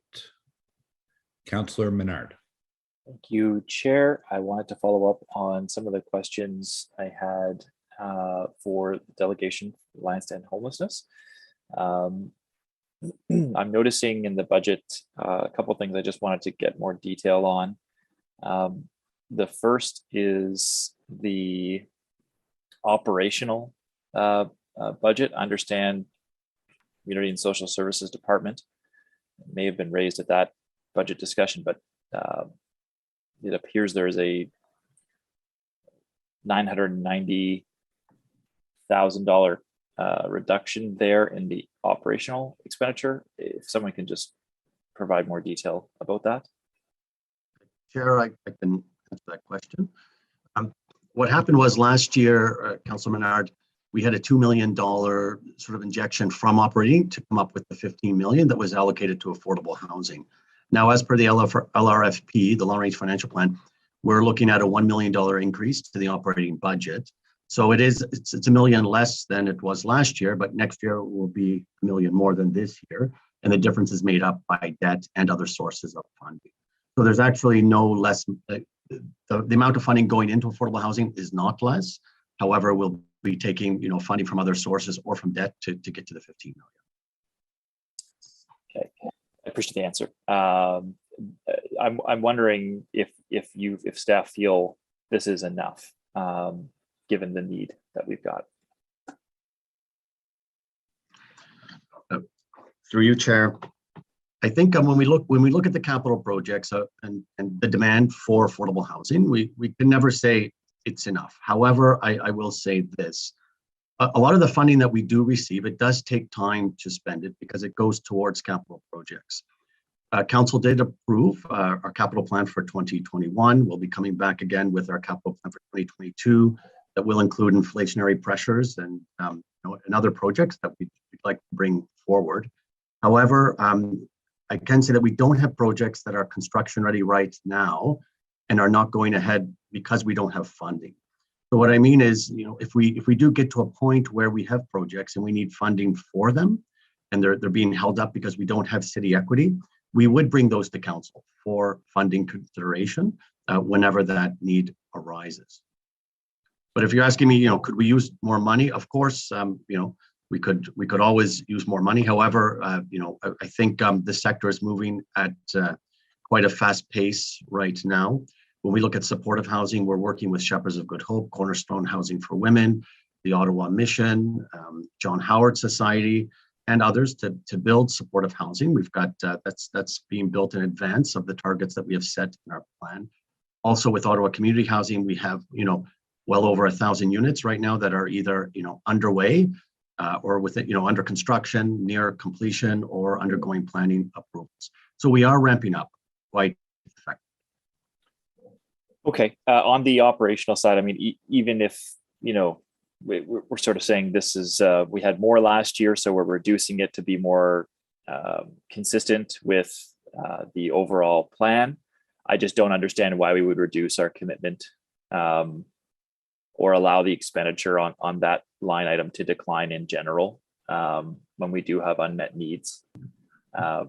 So I understand why the reasoning you said, but I would submit that we should keep that steady, even if it is more than we said we were initially going to invest because of the unmet needs that exist.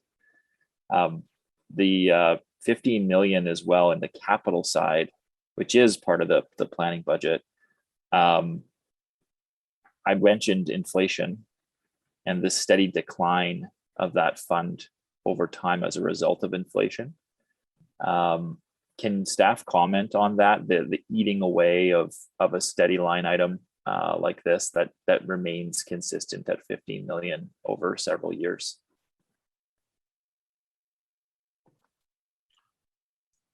I wonder if I could go back actually to your earlier comment, Councillor, when you talked about taking away from the budget, because that's not the case for the 15 million. It's just in terms of how we're actually funding it. No, that was on the operating budget side. That's correct. And so we funded it last year with $2 million from the tax stabilization reserve. And in alignment with the long range financial plan, which was approved by council, we're increasing that base by $1 million each year. So what you're actually seeing reflected in the budget is more of an accounting exercise. Our commitment remains the same, and it remains the same as approved by council. So I just want to make that clear. We're not taking money away. It's just different sources of funds that you're seeing this year.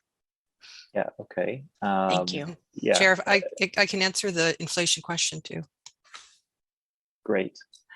So the $15 million is the overall requirement over 10 years. So per the long range financial plan approved by council, we identified the requirements over the next 10 years, and inflation was included in that calculation. So when we looked at the overall requirement over 10 years, it includes a factor for inflation. So the inflationary numbers that we're seeing now, though, with a steady state of 15 million, we can't say that 15 million is then going to just remain 15 million over time. The value of the dollar becomes less. It's less today than it was when we first committed the amount, based on inflation going up more than we've anticipated in the last recent jumps in the rate, especially if those trends hold or worsen. And then, of course, the increased population and increased need. I think the issue is we're woefully underinvesting in this priority, and we have been for years now. And so this is a portion of the budget that I'd ask staff and council to do better on. We are spending significant amounts of money in other priorities, but this is not up there with those priorities for some reason. And this is one where we need to find either reallocation or funding that can go to this priority to meet the needs that exist out there. And I'm hopeful that council will be open to this at committee of the whole, and some innovation. I mean, in Toronto, they've got a land transfer tax for very, very expensive homes. And it rises based on the cost of the home. And that goes directly to affordable housing. We don't have that here. It's a tool we're missing out on. But to tack that on to, multi-million-dollar homes, people that can afford it, would really help. And it goes directly to affordable housing. We spend a lot of money on roads here as well. And those are DCs often. We top them up with tax dollars. And of course, we pay for the operation costs over time. But there's a lot of money that goes into road building, new road building and expansions, and not our affordable housing capital side budget. So in terms of our priorities, we need to do better. And we've admitted the long range financial plan is not going to, when it comes to affordable housing, it's not going to solve homelessness. It is not going to significantly reduce needs out there. So I just encourage councillors to be open at committee of the whole when we have the discussion to some potential innovation on this side where we can get the type of funding that we need to see this priority met.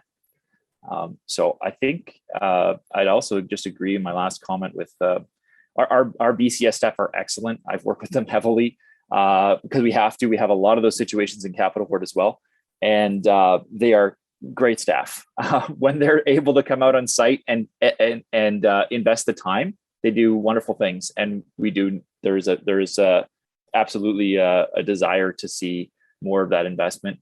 But I think obviously affordable housing, this is the big one we got to look at. So this should also, I think it's odd we have this at the planning committee chair, this discussion here. It doesn't make a lot of sense to me that we've got kind of half the budget sort of over in CPSC on operation and the capital side here on affordable housing. Those should be together, decision makers that see the issue on a regular basis at one committee. So I guess that'd have to be a next term of council thing, but we got to change that when we're not dividing the topic. So Danny, thanks very much, Chair. Thanks, Councilor Menard. Yeah, I wonder if next term we might just rename this committee the Planning and Housing Committee to better reflect the housing priority that we have. But that's for governance review next year. Councilor Leeper. Thank you very much, Chair. So my question is, as previewed earlier, for staff, you're not asking for an increase in resources to deal with building services issues. You've heard Ms. Parrott. My colleagues are saying that they're experiencing some of the same things that we are. How are you going to help councillors get a handle on what seems to me to be an increasing number of construction problems? And I want to say, first off, I mean, it doesn't have to be this way. Right. There are builders who build infills in our ward. I'll call out Rob Hazlitt, builds any number of infills. He does a pre-construction agreement with adjoining landowners. I never hear a complaint. The one time a resident contacted my office with a neighboring complaint, that builder was on it and he fixed it, and I never heard from that project again. it's in the vein of any number of other issues around infill construction, with the contractors who block driveways, the contractors who park illegally, the noise that contractors often make outside of the allowed hours. It's a problem. I wrote about this a few years ago. Things seem to get better, but in the last year and a half, things seem to have gotten much, much worse. Why isn't BCS asking for funds to put in place FTEs so that the response can be rapid and effective when bad builders are causing these problems? Chair, I'm going to give a long answer. I like giving short answers. This is not a short answer. There's a quick answer to the question, but it's a more complicated question, so I want to reframe the question. The short answer is that for the last number of years, and I've been asked this question every year at committee, and I remember at council last year, Councillor El-Shantari looked me straight in the eye and said, "Are you asking for enough in this area?" And the issue is we have a very large number of vacancies that we can't fill. So I'm not coming to committee asking you for more money for more staff when we're sitting on a large number of vacancies. We've had as many as 20 almost on a year-over-year basis in building code services because we can't recruit people. They're not in the marketplace to bring in. So what our team has been doing, and John's been very strong at this, and Frank started this, is we're working with Algonquin. We're bringing people in as interns. We're training them to building inspectors, and they're working way up through the system. And more experience makes better and better building inspectors. And we have a very good team, and they do great work. And they are stretched thin because we don't have enough. John reported to me last night, because I asked this question. We typically have 20 vacancies when I come to budget every year. We have 17 today. We have a number of active competitions that could fill 12 of them within the next couple of months if we succeed in hiring in the competitions that are actively going, which would take our number down to 5, which would be the best scenario we've had in years. And if after filling all those competitions, we still feel we need more resources, we'll come back, we'll bring a report back, and we'll ask for it. There's a second half to this question, which I want to tackle because people misinterpret often the role of the building inspector. So if you were taking a bird's eye view of a development site and looking down on it, the building inspector has legislative authority of the footprint of the building itself and doesn't have a legislative authority beyond the footprint of a building. And grading and site issues on infill are actually not within the scope of the building inspector. And when we have site plan as a requirement, we have more controls in place because we have site plan agreements and more legal controls. And we don't actually have the legislative tools to deal with grading issues outside of the footprint of the building. But the new official plan recommended that we adopt a new stormwater bylaw that would give us new tools, and we need to get that in place. And then that, when the staffed up on inspections related to that, would give us more powers.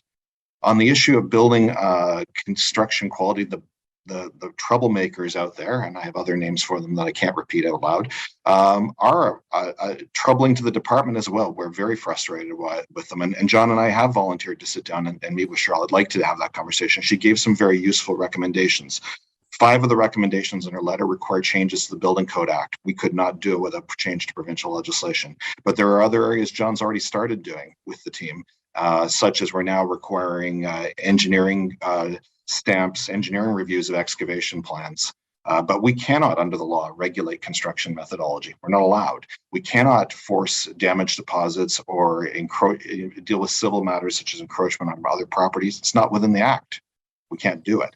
But we think, Council, we're going to, with more and more infill, we are going to bring you more tools and ask you to adopt them, and then we'll staff up to support them. So I know that's not a short answer, Councillor, but I assure you we're as concerned as Council is on this issue, and we're dealing with these complaints and would like to resolve them as well.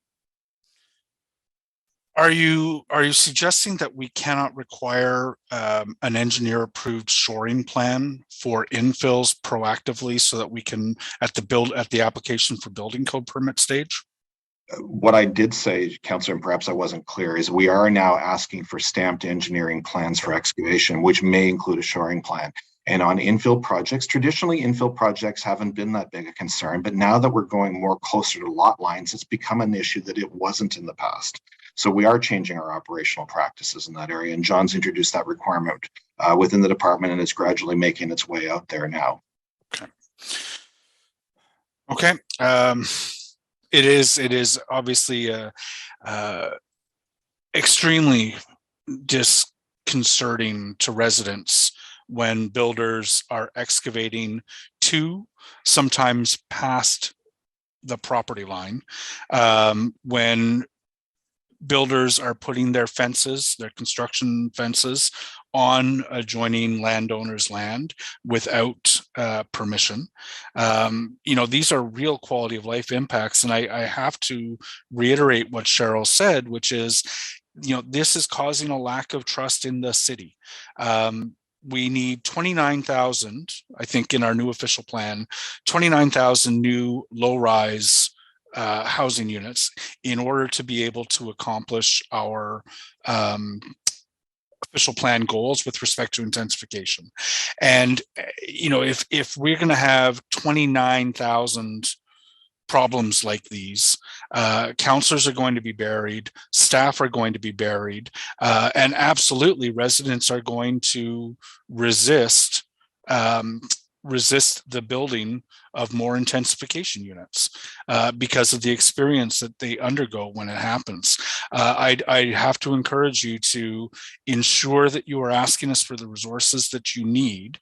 When I voted against the official plan, it's because I was not confident that the city would put in place the resources we need to manage the negative implications of intensification. And this is the kind of thing that I'm thinking about. So I will leave it there. And thank you very much, gentlemen.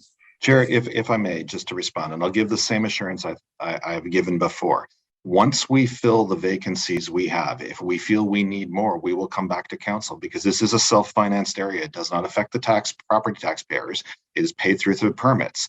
The problem is the pipeline of available candidates to come into the profession. And every parent who asks me about whether or not their children should go into planning, I said go into building inspection instead, because there's a great career path, and there's a shortage across Ontario of building inspectors. We're not the only municipality in Ontario with this problem. So I want to give assurances. If we, after filling what we have, we feel we need more, we will be back. What about salary? I mean, are we offering competitive salary? Is it a good wage? Is it an attractive wage? John and I have talked, John, you can add to what I say on this, but we've talked about our recruitment pool. So our pool for candidates are people in Eastern Ontario, really. We don't, and small municipalities outside Eastern Ontario have no experience with infill development. They have no experience with high-rise buildings. They don't actually have the experience we need in a big city. And if we were in the GTA and sitting next to another municipality very similar, we could maybe get their people, but we can't draw people from the GTA up to move to Ottawa, except in very rare situations. And that's not unique to building code. That's more generally. So we don't have a wide pool of applicants available. So the only way to get people is to build them up from the bottom up through more and more experience in-house through training and development of people. And we have great partnership with the colleges on this. And that's how we're doing it right now. Okay, I will leave it there. I appreciate the answers. Thank you very much, gentlemen.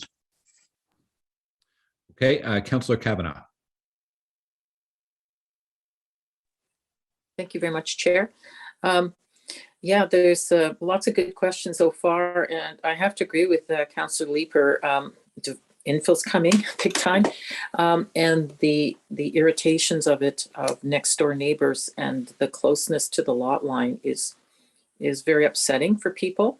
So anything we can do to alleviate problems ahead of time.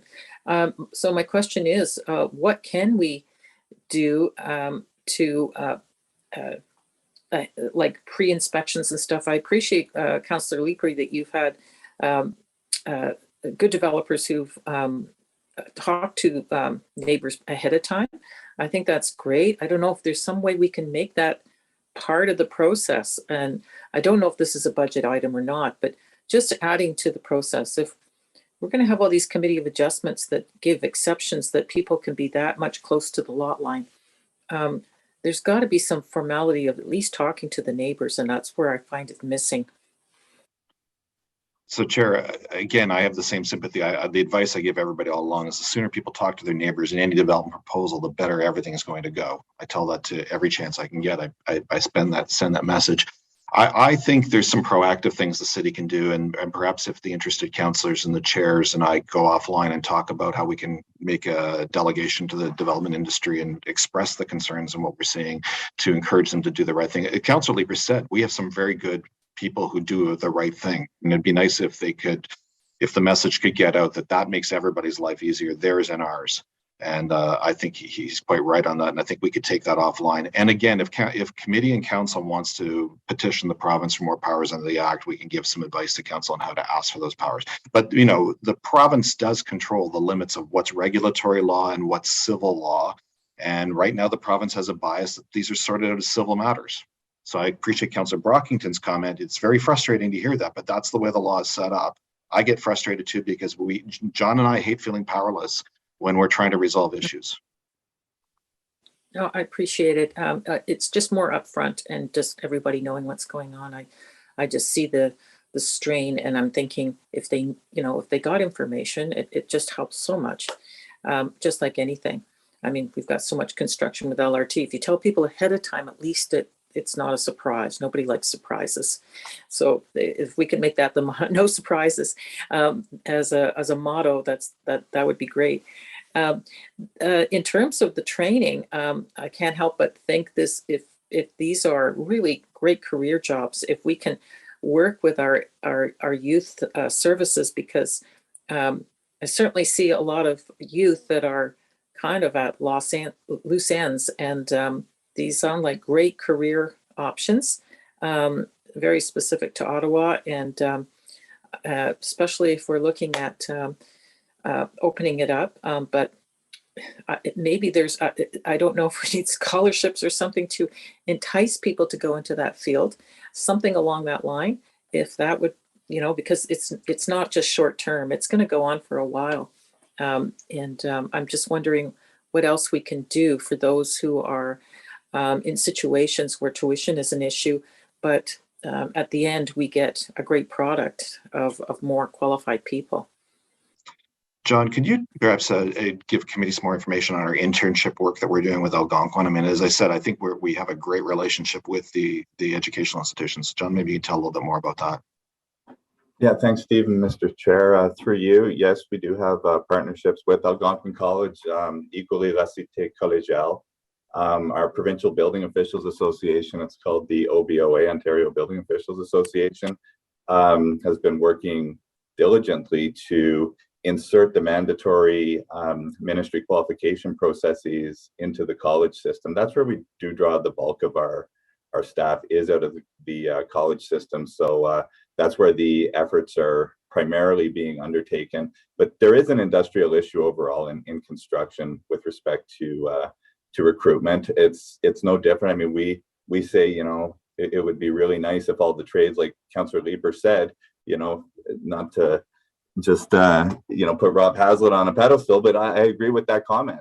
Some of the builders are excellent and their sub trades are excellent, and it's the other ones that we really struggle with. And it is a bit of an industrial issue that there's not as many people as we would like to see knocking at our doors right now. But just to add on that, over and above the academic qualifications, in order for somebody to actually perform an inspection in a building under construction, they need a whole second level of ministry qualifications through the Ministry of Municipal Affairs and Housing, which our internship gives the staff members the opportunity with both on-the-job training and to obtain these qualifications. So you really do have to build people up. Our frustration is very difficult, as Mr. Willis has said, to hire somebody off the street and jump right in. It's not the way it was 18 years ago when I started. It's really changed. So challenges, but certainly opportunities. Yeah, and I could see a gender equity possibility here too, to encourage women and also diversity. So if there's anything councillors can do to promote these programs that in the end benefit the city, because we're promoting people to go into an industry that will help us all in the end, send it to us. I think that we could all send it out to our networks to encourage people, especially if we know there's people. I'm sorry. Go ahead. So, Chair, earlier this week, I actually had the privilege of moderating a panel for OLIP, the immigrant coalition, looking at how to get employment. And I raised this issue very directly with that group. And again, we every opportunity we can get, John and I would be happy to talk. And if councillors have groups that you have access to, we're very interested. It is a construction industry wide issue. There are not enough people going into the construction industry, and a lot of people would necessarily go into trades and learn it, then realize they'd actually rather be a building inspector, and they come with really great experience to us if they've actually had practical experience in their trades. And the colleges are generating, and as I said, we're using every opportunity we can to encourage people to go in. Excellent. Thank you. In terms of smaller developers, I hear from them that it's really hard for them to get through the process. The big developers, like applications like we heard for large buildings, they have a lot of staff, they hire consultants, but the smaller ones do not. And it's a longer process, it's harder on them, but yet we want them to, especially for smaller projects. I'm a little concerned in terms of if we don't have enough staffing to help them along, that they get kind of lost in the wash, because it kind of pushes them out and encourages more larger ones. So what are we doing in this budget that helps that situation? So, Chair, there is a proposal before you for 9 temporary positions in planning services to get more staff, and Lily did remind me that one of the functions those new staff do are often grading reviews of new development lots. And a lot of the problems we see in planning applications are these very complicated engineering issues. These drainage issues are the most frequent thing that is holding up the finalization of an approval. And again, the new stormwater bylaw will set clearer rules of what our expectations are when we bring that forward. That's a proposal in the new official plan. And, we're certainly we have to update and modernize how we communicate our standards as well to people. And that's our infrastructure services group does that on a regular basis. It updates them. A lot of small builders who want to take on a development project for the first time and who are amateurs learning as they go don't get the right advice early, and they don't understand the community relations issues that Councillor Leeper talks about, and they create the problems for themselves. And despite our best effort to give them good advice on how to avoid those problems, people have to learn as they go. And I said, the more experienced ones tend to avoid those issues, but as I said, there are bad actors in the marketplace. Okay, I appreciate it. I just want to make sure that they have equal footing, because we want them as well to participate. In terms of affordable housing, do we set any standards in the budget of nonprofit versus the CMHC style affordable housing, where we get so many units in a building? When we put our affordable housing budget forward, do we say a certain percentage should be nonprofits, a certain percentage should be this style of CMHC affordable housing? Okay, through you, Chair, and thank you, Councillor, for the question. It depends on the program, Councillor. So when we conduct RFPs, if it's a city-run RFP, unless we're told otherwise by provincial or federal governments, we will open the RFP to the private sector. I will say, though, in the 15 years that I've been doing this, we have not awarded any major funding to a private developer. Not that they're not eligible, it's just that we do look at value for money when we're allocating land and resources. And quite often, the not-for-profit sector gives us better value for money than if we invested in the private sector. One reason is that they just keep the housing and land affordable in perpetuity, right? So often private developers would not commit to that. And the other, I think, and this is something that's contrary to popular belief, is that the architects, the builders, the technicians, everyone who works on these projects, often they're the same people who are working on private sector projects and on the not-for-profit projects. The big difference is the owner is often the not-for-profit sector. So this does give the not-for-profits and charities advantages when they apply for RFPs, but also gives the city an advantage because we get better value for money when we do invest in the not-for-profit sector. I appreciate that, but I'm just seeing, certain number of affordable housing units in a building and that counts towards our affordable housing, but it's not the same because it's not deep affordable. It's a different standard than you get for nonprofit. And I don't know how you track that. So that's my question. Okay, thank you.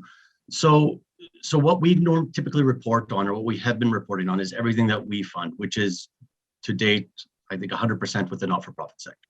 Okay. So we have not been counting, things that have been captured through Section 37. We're looking to count that in the future, but right now, everything we've been reporting is, primarily with OCH, and half with OCH, half with the rest of the not-for-profit housing sector in the city.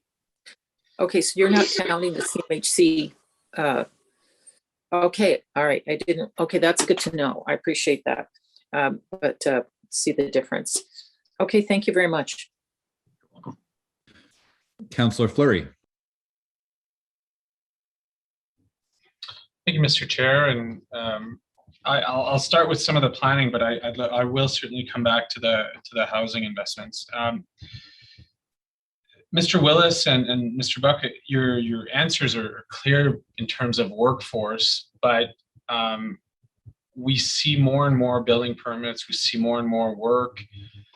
We've had in the past the various conversations to bring all of enforcement bodies onto one umbrella, because I think that's part of our own struggle: right of way, building code inspector, bylaw services. So what I don't like to use the word efficiencies, because efficiencies mean cuts, but reality, how do we become more efficient in our oversight of some of the work on the ground? Because we do have great teams. They are dedicated to the city's interest. I don't doubt that.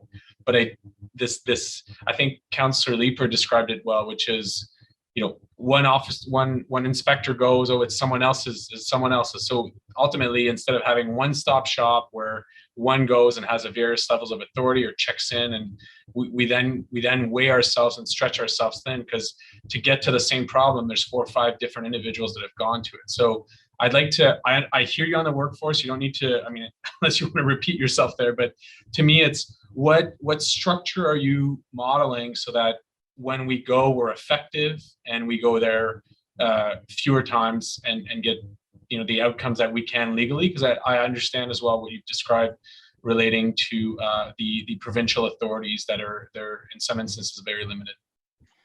So, Chair, there are a number of regulatory barriers and process barriers to finding like a do-all inspector, and I'm not sure it is actually in the interests of the city or the homeowners buy those houses that we would do it that way. As I explained earlier, the Building Code Act regulates the building, and John's team looks at the building footprint up and a number of other issues. We have Mr. Lamer's team that goes out and looks at a number of the other site grading issues, and the road activity bylaw was just recently changed to beef up resources for that group to look at road cuts. The connections to the city's water supply needs to be inspected separately for the safety of the water supply system. So there are a number of intricate things when a building hooks into the system that need to be looked at with people with a different lens to ensure that we're meeting all of the health and safety requirements we have. We are doing a considerable amount of coordination. John's team and Mr. Lamer's team talk all the time. They work in tandem to resolve issues. We've done a pilot in November on a blitz of enforcement in a targeted area of the city where we have coordination of enforcement activities together. And we're seeing whether those sorts of activities would be beneficial as well. So I don't think it should matter to anybody who's on the street what our org structure is. It's that we're providing the service, which is what we're trying to do. And then we have workforce challenges that are doing that. But there's an enormous amount of coordination that does happen below the waterline already. Right. Okay. And the specificities of the right level of so there's a workforce issue. I get it, but it's part of council's responsibility is to make sure that we're also ensuring the programs can work effectively. So what's a fair ratio of, say, building code inspectors to permits? Are we respecting those outs? Like, it's one thing to fill vacancies, but it's another one to not have the right staffing level. So I'd like to understand that a bit better, and why in both building code services and long range financial planning coming out of the OP, why there's still so few FTEs increases. So Chair, I'll let John, maybe you can, John can provide you a breakdown of kind of the staffing between permitting, between inspections and enforcement. Those are three different buckets. Maybe you can talk a little bit about that, John. Yeah, for sure. So as Mr. Willis has indicated, yeah, sort of the front end of my process in building code services would be the plan examination, the in-office reviewing of the plans that are submitted for the purposes of issuing the building permit for construction. So we have about 34 plans examiners today. It's a snapshot in time. Looking at, we issued roughly we've issued 11,000 permits year to date. If you sort of do that math, it works out to about 350 building permits that a plan examiner will look at. We look at, you know, what's a normal, what are normal volumes for a typical employee, as broken down through, you know, it's much different if you're looking at a deck, say, than a high-rise building. So we're monitoring our metrics very closely. We've actually put a lot of time and effort in that over the past 2 years so that we understand, you know, what are reasonable volumes. And that's partly for performance management of staff too. Some people are doing way too much and some people are not doing enough. So we're trying to get people into these bands of reasonableness. We feel that we could always do better, but you know, we're hitting our targets. From an inspection standpoint, we do roughly 125,000 a year, and we currently have 62 people, boots on the ground inspectors. And same thing, we do a reasonableness check for, you know, how many inspections should an inspector be doing, and are they within those bands? And again, right now, we're actually, one of the big concerns is trying to bring down the people who are doing way too many. Are they missing things? Are they, you know, burning themselves out? So this is something that we monitor monthly. We track these statistics, and for the most part, there are exceptions, but we, you know, our staff are within those bands. Same thing for enforcement. That's sort of the third. So we go from building permit issuance to building inspection process, and then when everything, you know, so sometimes things go awry, and then we have to get our enforcement team involved. Our building inspectors do enforcement as well, but we track all of these metrics. You know, could we use more staff? Yes, but as Mr. Willis indicated, we're in the process of hiring 12, so 2 enforcement officers, 2 mechanical specialists, and 8 interns. And once we feel that we've completed, or once we have completed that onboarding, we feel that we'll be in a much better place, and they will help out the rest of our staff. The other thing that we have done, I'd be remiss if I didn't mention it, is attempt to take the administrative burden off of our staff. Mr. Willis talked about the land management solution, but over and above that, we've hired a number of more clerical staff to help out with the filing, the paperwork, things that you don't require provincial qualifications to do. And we found success in so doing. So thank you. I don't know if that addresses your concerns, but that's my comments. Thank you. Appreciate it. Maybe Mr. Willis, a little more clarity on page 31 of the budget, long-range planning. And I know you had sent a note earlier this week to my team in relation to the beginning of work on the OP. And I see there is funding in this budget for the zoning bylaw updates, for example, but council is quite aggressive with its priorities, as you know, through the OP, and there's a lot of things to do. So I'm curious why we're not doing an early scale up of the work for the implementation of the OP, starting with this year's budget. So chairs, first of all, council set the tax target for the city, and our budget's been brought within the guidelines, as all departments have. And, you know, we have an ambitious agenda as well, but the reality is we have to come to this committee and say, what do you want us to do in what order? And so we did that at the beginning of this term of council. We set a term of council work plan that this committee and ARAC also approved. And we need to complete the work that we committed to do, including some secondary plans such as Riverside South. Transit-oriented development plans that were started and put on hold for the official plan are now going to get finished within this term of council or immediately thereafter, such as Lincoln Fields, Queensview, and the 174 corridor plans or plans that we've committed to getting done and need to get done before we take on new work. So we'll bring a new work plan to the new council, and with understanding the resources we have, we'll deliver what council wishes, what this committee and ARAC wishes to do in which order. Okay, my final question kind of on the building planning side is on page 5, which is user fees. And there is a number of patio fees that are in front of us. When I heard the mayor's speech, I had believed that the 2021 waiver was going to carry forward in 2022. But when I see the user fee charts, I don't see that reflected. So is it possible to understand the financial implications of that and how that charts relate to those commitments? So certainly, Chair, I'll start, and Isabel can correct me if I don't convey this correctly. We're required to set a fee schedule for all fees, and that's what that chart is. So those are the fees, what they would be if there wasn't a waiver by council or for those fees for the time period of 2022. So it's shown, the waiver is shown as a separate line item, and it may be under the FEDCO budget, and Isabel can help me on this, but there is a waiver of those fees, but we're required to have the fee schedule for any fee we charge as part of the budget. So that's what the fee would be if it wasn't waived. So there's an offset line in another part of the budget to remove the fees for 2022.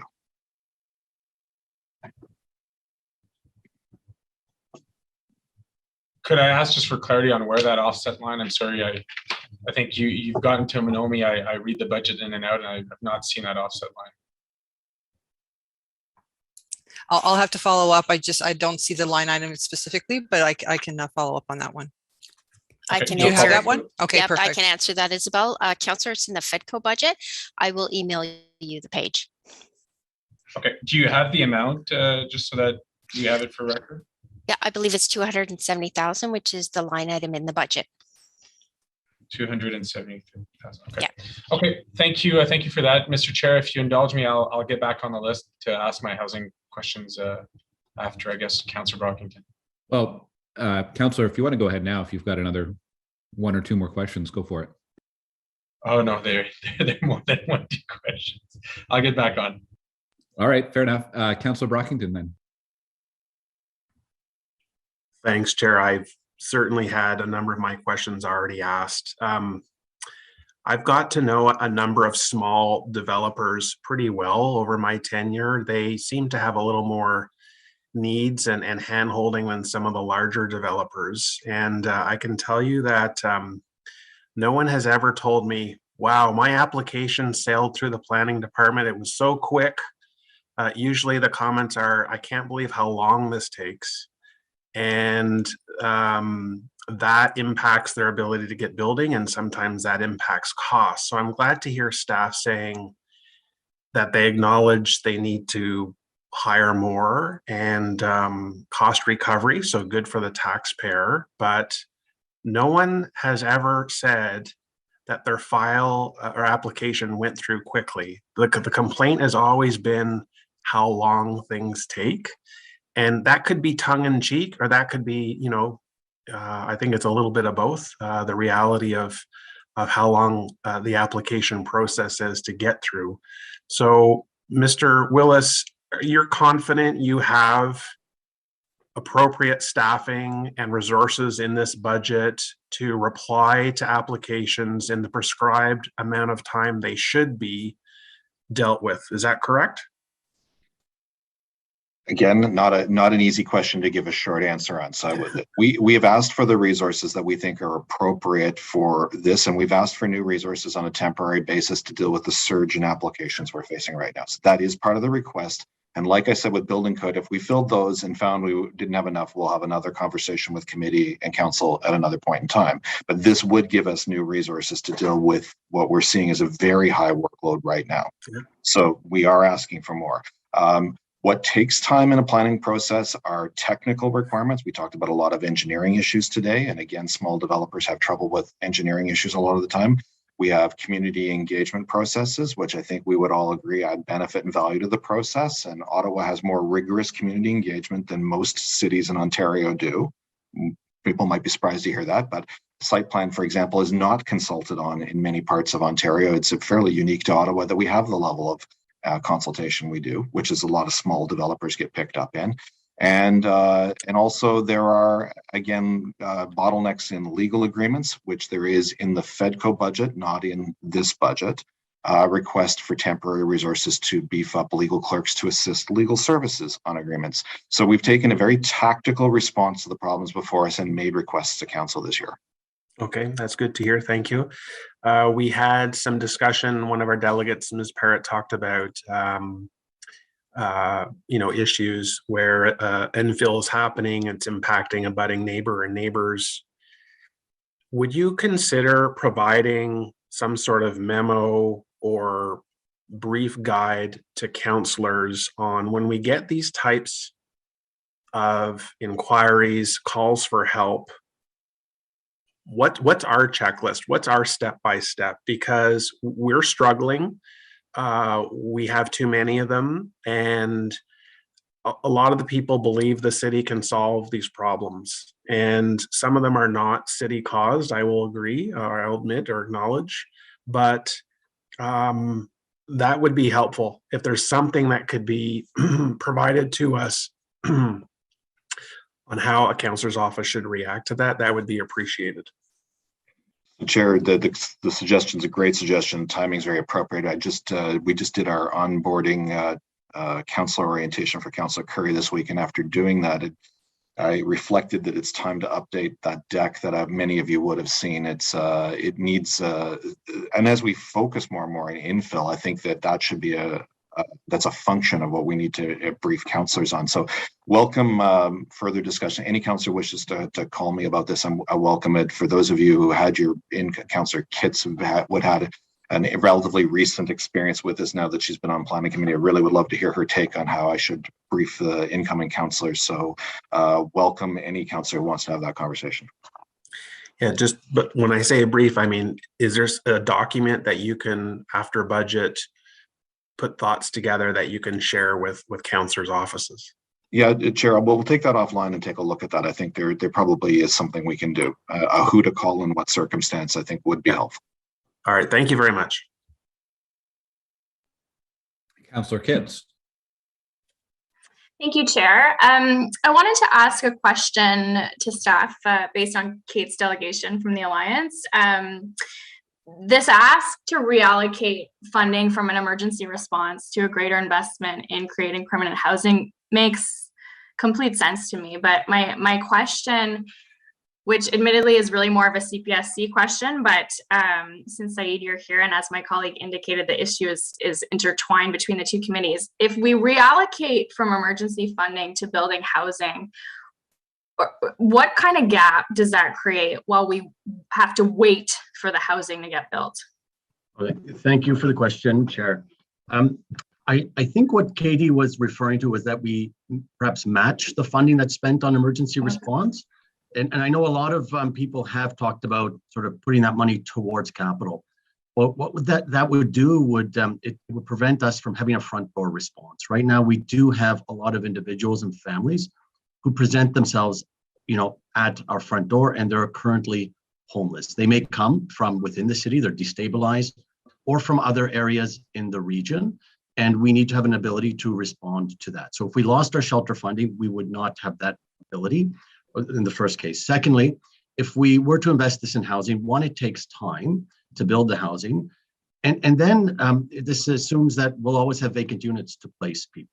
So I think we have to be a little bit careful when we think of, reallocating operational funds to capital, to make sure that we always have the capacity for these emergency situations, whether it's individuals or larger cases. With respect to families, there was a time where we were almost at what we had called Motel Zero back in 2013, 2014. But then, after 2014, things have consistently got worse year over year, and we're seeing much greater levels of spending for offsite services and hotels and motels. So as much as we are investing in housing, we still see that continued demand. Okay, so we would need to create capacity in our budget for transitional funding specifically, so that we could maintain the level of service for emergency funding, and then also bridge the gap as we wait for housing to get built. Yeah, sure, that is correct. Yes. Okay, and do you see any readily available solutions to creating that capacity? Chair, this is one of our biggest challenges right now. I think council, has done a terrific job in allocating additional capital and operating over the last decade towards housing and homelessness. However, we are in a larger housing crisis. It's difficult for even moderate and some higher income households to find housing depending on where they are looking in the market.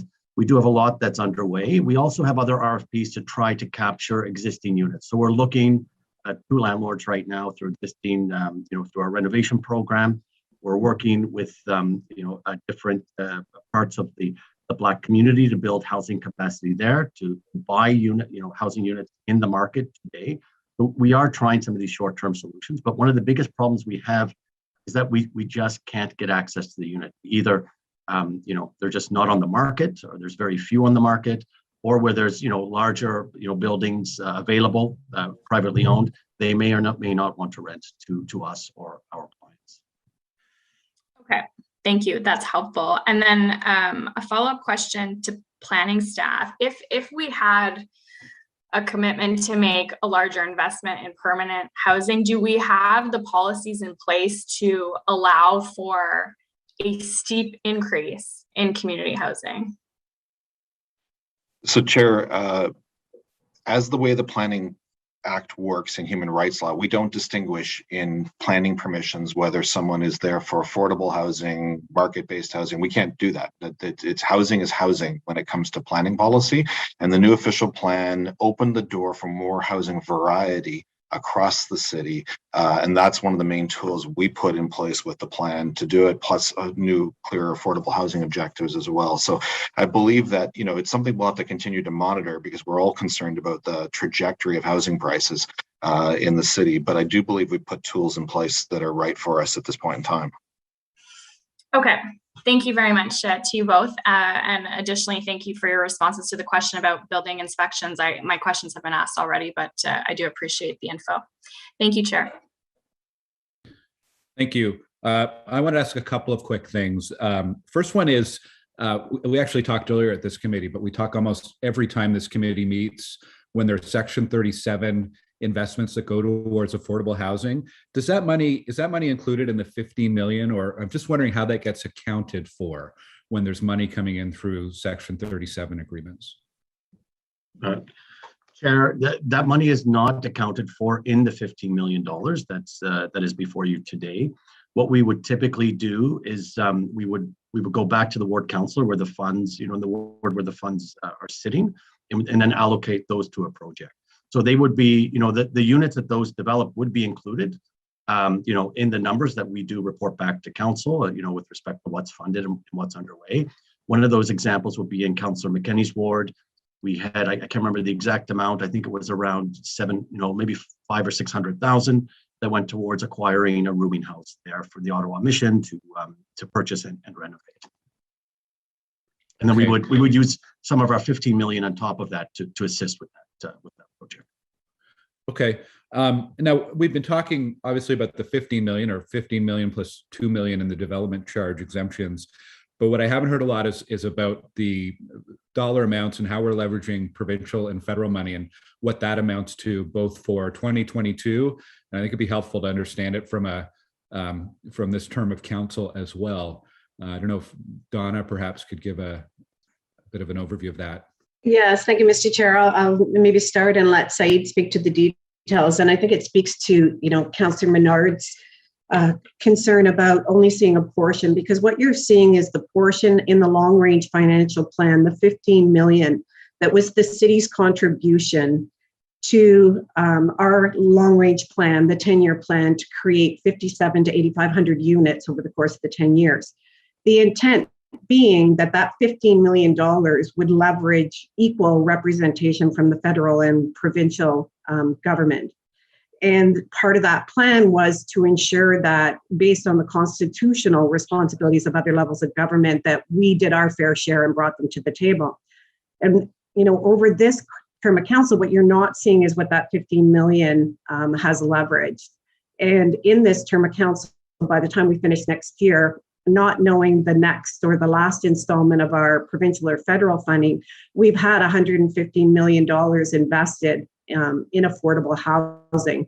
And what you can see is that council's investment, is still the significant portion, and that the other levels of government are not coming to the table in the same way that we had thought within the plan. And, part of our efforts are to continue to advocate for that. But what that $115 million has allowed us to do is to meet and exceed the targets that council's actually set in terms of the supportive housing and the 2,050 units that we'll have of new affordable housing, either in construction, in process, and in development by the end of the term of council. And what council, I think, should be really pleased about, or the efforts that this term of council has done by establishing this long-range financial plan, we have had the largest single investment in affordable housing that we've had in this city. So while there is always more to do, I think that the efforts and the prudent management of our city resources to leverage other levels of government, are showing progress and success. And I can get Saeed to do some of the breakdown of that information if that's helpful. Okay, thank you, Donna. Thank you, Chair. Yeah, a lot of this comes from additional funds that we have received. A small portion from the provincial government. However, largely we've been able to leverage our capital funding with the federal government through the Rapid Housing Initiative and the Social Service Relief Fund, when they've allowed us to spend some of those funds on capital. We're continuing to work with the federal government and the province to allocate more capital funding this year. And that's partially reflected in some of the documents that you see now, but those capital lines won't be completed likely until early 2022, when we have agreements in place and with the other levels of government and each of the housing providers, where we're actively working on these projects. But with CMHC alone, we're looking at about $240 million worth of financing just for Ottawa community housing that's in place. And we have other housing providers. I'd mentioned about half the housing, not-for-profit housing infrastructure that's being built right now is with OCH. The other half is with the sector. So the feds through CMHC, they've got a front door now, and because we're able to actively support the sector, we're able to leverage more funding with the federal government, whether it's through the Co-Investment Fund or the Federal Lands Initiative, or the other initiatives that may flow through the provincial government as well. Okay, thank you for the details. Appreciate it. Councillor Fleury. Thank you, Mr. Chair. Just lower my hand here. So I'll continue on the housing, from my perspective, I'll go to the housing front. So I guess I'm starting at the back of the planning budget, which is on page 57. There are a number of accounts there. So let me bring you to where my eyes are. 906565, investing in affordable housing. There's 4 million. 909890, Ontario Priority for Housing. There's 9.4 million. 909891, municipal investments in affordable housing 2020, 15 millions, and then 910240, municipal investment in affordable housing 2021, 7 million. So those are unspent amount that I was just reading. I'm looking for clarity because we're very clear about the housing shortfall and the need to grow the non-for-profit public housing stock, and just looking for clarity on those accounts. Okay, thank you, Chair. Thank you, Councillor, for the question. Yeah, these accounts, even though they're not spent, they are allocated. It's very important to realize that. When you look at some of those larger budget lines, for example, the one of the larger investments in affordable housing for 2020, approximately 10 million of that is allocated. The reason that it's remaining within the capital budget is because we do not advance the funds to OCH until they reach specific milestones, such as achieving a building permit, digging the foundation. So we keep the funding until the housing is being built. They incur expenses and need the funds to be paid. That's the first part. Now we have dedicated the funding in this case so that they could secure financing and additional funding with CMHC. However, until they get through the approvals process and start construction, the funds will remain with us. It's the same for the other budget lines as well. However, some of the budget lines, the actual funds are not sitting with the City of Ottawa, they are with the province. So we have the authority to dedicate the funds. the funds will flow through us when proponents reach milestones. But in this case, we're looking at projects that are rolled up here, and some of them you will see, like 3865 Old Richmond Road. That's a project we have with the Anglican Diocese, and also 159 Fort Avenue. That's a project that we also have with Centertown Citizens Ottawa Corporation. So all of these funds, are committed, but again, we hold the funds, it's for accountability purposes too. When we look at smaller not-for-profits, we don't want to advance, $5, $6, $7 million before they've accrued the funds. It's a matter of just responsible accounting as well to hold the funds and release them once they've reached the milestone agreement. However, the funds are committed. Okay. Would it be possible in future budget to put an asterisk to those amounts? Because to me, unspent is uncommitted, is how I read that element. And if it is unspent but committed, it should be reflected that way. So I guess that's a question maybe for Isabel or Wendy, because if someone picks up the budget, they see those amounts, it feels like you can move a motion and move those amounts. And Said, I sort of knew what you were describing, but I think in the spirit of our transparency, we should put an asterisk when those amounts are committed, or find a way to report it in that budget book, because it's really under the unspent section, which when you look at it, it's, I'm doing quick math here, it's close to 40 million, which feels like unspent. Thanks, Councillor. We'll take that away and we'll circle back with you. Okay, thank you. And Said, I wonder if you're able to provide the assignment of those breakdowns for these items, if that'd be possible. Through you, Chair, yes, it will be possible to provide the breakdown. However, some of these won't, we won't have the complete breakdown until early 2022. And the reason is because we are negotiating with each provider. I'll give you an example. Cornerstone Housing for Women. We're providing funding for a new supportive housing facility in Centertown. So we've committed some city funds. However, we just signed an agreement last week with the federal government to allocate some federal funding. And until we know where all the chips land, then we'll, the funds will fall sort of into the right accounts, into those correct capital projects. But we can give you a more thorough breakdown. Okay. Yeah, I'd appreciate that. So I think most of the colleagues, including city staff, understand where I come from, which has always been whatever we spend in motels and shelters from the existing year, we should match in capital in the upcoming year. To me, that starts to how we see the curve reduction. But before I got there, I looked at the budget and I went back to what would be a baseline of funding. And I had heard, through the term of council priority and the efforts of all colleagues, frankly, we've guaranteed 15 million. Okay, that's a baseline. But I thought another good document to understand the baseline is the long range financial plan, which was passed this last year. And on page 26 of the long range financial plan, table 9 specifically, we have a breakdown. And I want to understand maybe last year. So last year we had committed to building 500 units. And I know it gets wonky quickly unless those units are occupied. They might be in process of approval, or they might be being built, or whatever it is. But could you give us a status of the objective, the new housing objective we had fixed for 2021? Where do we stand today looking at that budget?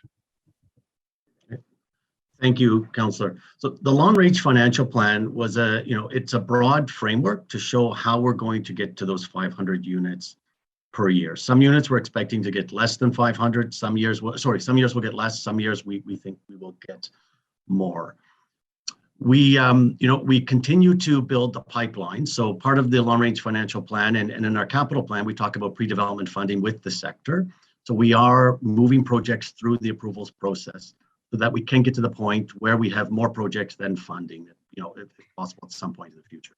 However, we are looking at least 1,700 units right now currently underway, and we expect to add another 300 or more over the course of next year, but that's dependent on federal and provincial funding.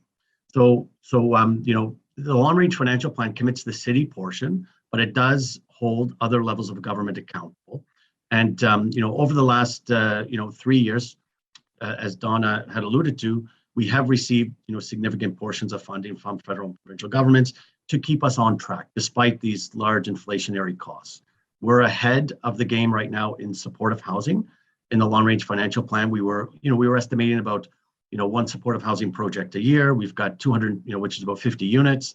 We have 237 units underway right now with I think it's four or five different supportive housing providers.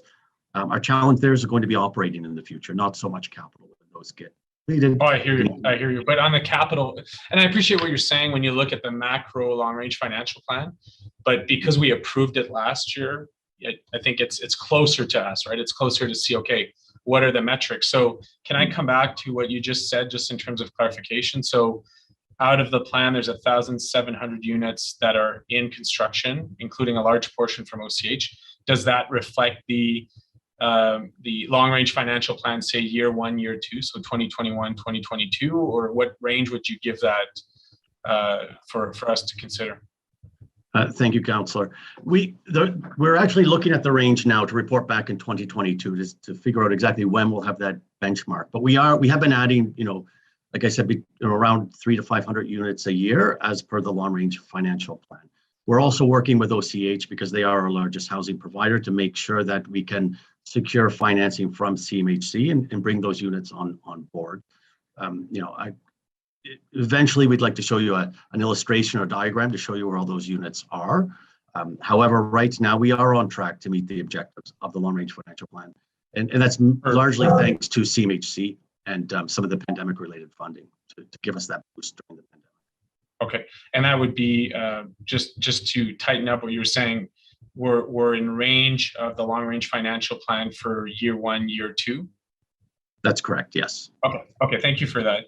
I'll come back to OCH because, as you know, I do have a fiduciary responsibility, and I see there's some colleagues on the board as well that have joined us today.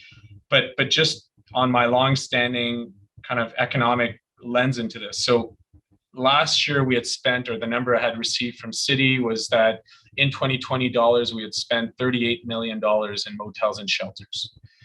Last year it was the kind of the second year of the pandemic, but the measures and the outbreaks and so on were very complex. And I know there was sources of funds from provincial and federal government did complexify, and the team was quite responsive on the ground. So I want to recognize all that. But from the baseline of where I stand, that someone lives in an emergency setting, so no lease, and lives at the jail hostel, lives at the Mission, lives at a motel, that is someone that is unhoused to me. So in the spirit of that, what would be the amount in 2021? And I know we still have 30 days or so left in the year, but where do we estimate to be compared to 2020 if we use that 2020 was around 38 million was the figure that staff had given? Okay, thank you, Chair. I think this year, Councillor, we're looking at spending less in shelters, and that's mainly because we haven't had the intake that we normally see. So even with families, we're down with the number of families since 2020. We were, it was in the high 300s. I think it was 380 or so families in 2020, or at the end of 2020 in hotels and motels. This year, we're below 300. So we're trending downwards. But at the previous committee, we were careful not to celebrate this downward trend just yet, because we know that we're still, in a lockdown. There's not a lot of movement between cities, and there's still some level of, the protection, I would say, to some tenants that were not being evicted from their housing. On average, we spend about, anywhere between 15 and 18 million on, what I would say community shelters, and then another 15 to 18 million on offsite options. So when we use this year, it's very complicated because a lot of our community shelters are at 30% capacity or even less. We have some that are empty right now. They're under renovation. We're taking advantage of this time during the pandemic. So we have a lot of extenuating costs this year, which wouldn't really make sense to count that towards our typical shelter spending.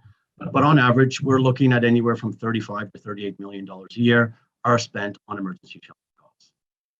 Okay, so we're very similar with all that you've said. We're very similar to where we were financially in terms of impact to 2020. Okay, so colleagues, I've always said that, like, it looks good to spend more money in housing at 15 million, but as we need to understand, by not investing more in housing or more aggressively in housing, we're paying in paramedic calls, we're paying in other areas in terms of responses. So ultimately, if we can get to the root cause of some of those challenges, people getting a key to a unit with the services that are needed for their addictions and mental health, we actually relieve a lot of the pressure in the system, police, social services, paramedics, and so on. So I will continue to push us and challenge us to spend what we spend in operations for shelters and motels in new capital investment. At some point, that curve will cross, and you would see changes. But we're still a bit low from my perspective. And Saeed, I appreciate what you're going to tell me, which is we need the feds and the province to also step up to meet those pressures that we're faced with. But that's a political decision at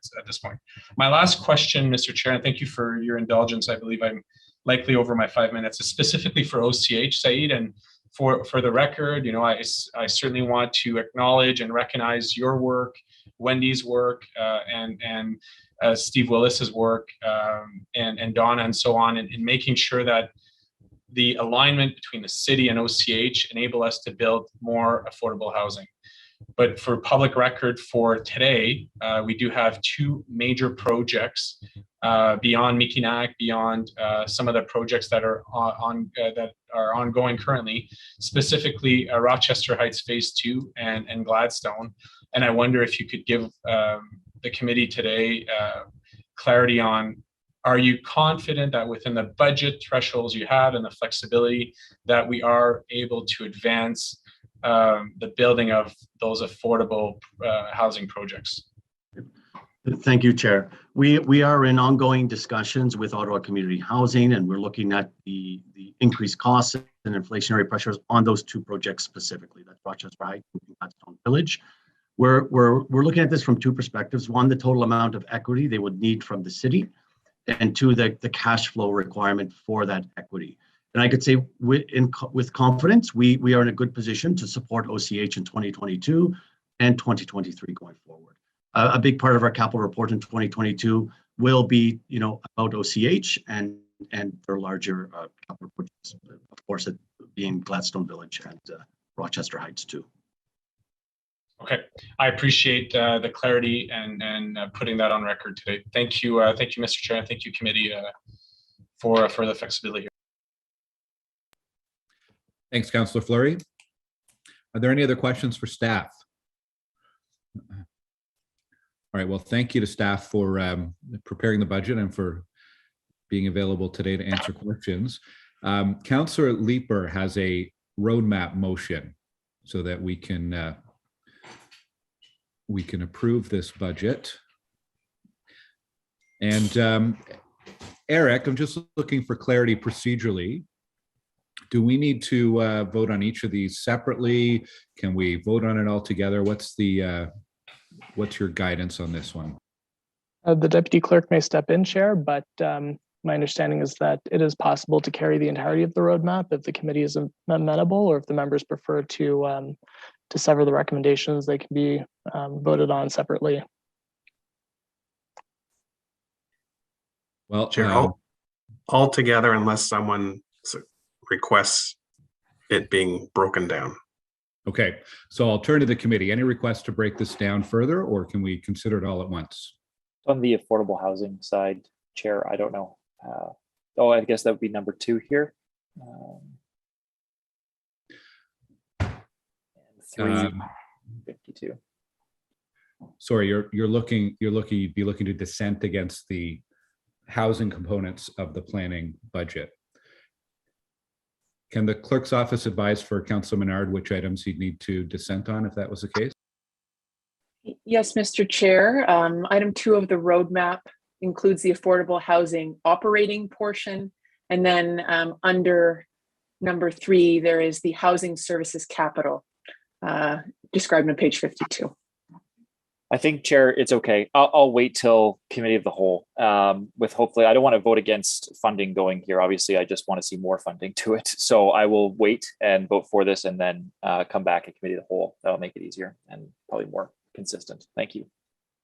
Okay, Thank you. So, Councillor Leeper, what I'll get you to do as the mover of the roadmap, I'll get you to read it out, and then we'll go to. I'll get you to read it out first, then we'll go to the committee for approval. No sweat. Thanks, Eric. That Planning Committee recommend the Council sitting as Committee of the Whole approve the Planning Committee 2022 draft operating and capital budget as follows. 1, the Planning, Infrastructure and Economic Development budget as follows. A, right-of-way, heritage and urban design. 1, user fees, pages 4-8. 2, operating resource requirement, page 3. B, planning services, excluding building code services. 1, user fees, pages 11 to 18. 2, operating resource requirement, page 10. C, building code services. 1, user fees, pages 22 to 29. 2, operating resource requirement, page 21. D, long range planning, operating resource requirement. 1, user fees, page 32. 2, operating resource requirement, page 31. 2, community and social services, affordable housing operating resource requirement, page 34. 3, the planning committee capital budget, page 35. Individual projects listed on pages 50, building services, 52, housing services, and 54, 55, planning and development. Thank you, Councillor Leeper. Is the motion carried? Carried. Carried. Thank you. Okay, we still have a few more items to consider today. Moving to item 3 on the agenda, it's the Bank Street in the Glebe height and character study and secondary plan. We have a presentation from Peter Giles, the lead on this file, and then we have 3 public delegations. So Peter, if you are with us, we'll start with you.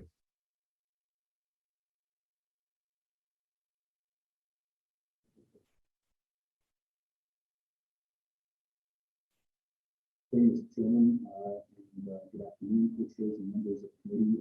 My name is Alain. We cannot hear. It looks like Alain. Alain, we cannot hear your microphone. You're very muffled.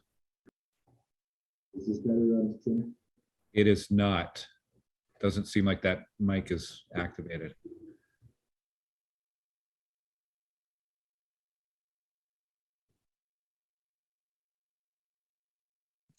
Chair, may I make a recommendation that you go to the next item on the agenda and come back to this while we sort out the technical issues? Yes, absolutely. Let's do that. So that means we're moving ahead to item number 5, which is the zoning bylaw amendment for 2605 10th Line Road. There is a staff presentation available. Would the committee like to waive that staff presentation? We have 1 delegation registered for this one. Can we waive that staff presentation? I'm seeing some nodding heads. Okay. So this is the zoning bylaw amendment for 2605 10th Line Road in Cumberland. We have 1 delegation registered, and we have the applicant here as well. Delegation is Hani El-Maragi. Hani, are you with us still? Chair, we were going to follow up with the speaker. I'm not sure if we've done that yet. I'll double check, but the applicants are also, I believe, signed up to speak for a presentation. Okay, but sorry, Eric, I didn't understand. Is Hani here for this, or? I'd like to go to the delegation first if we can here.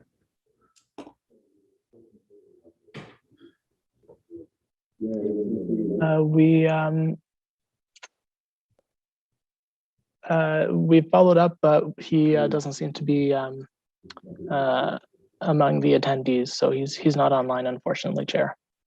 Okay, so we have an applicant here. We had held this for the delegation, but the delegation's no longer here. If the committee is prepared to carry this item, do the applicants wish to speak? We have Mark Rivet and Carl Fernie.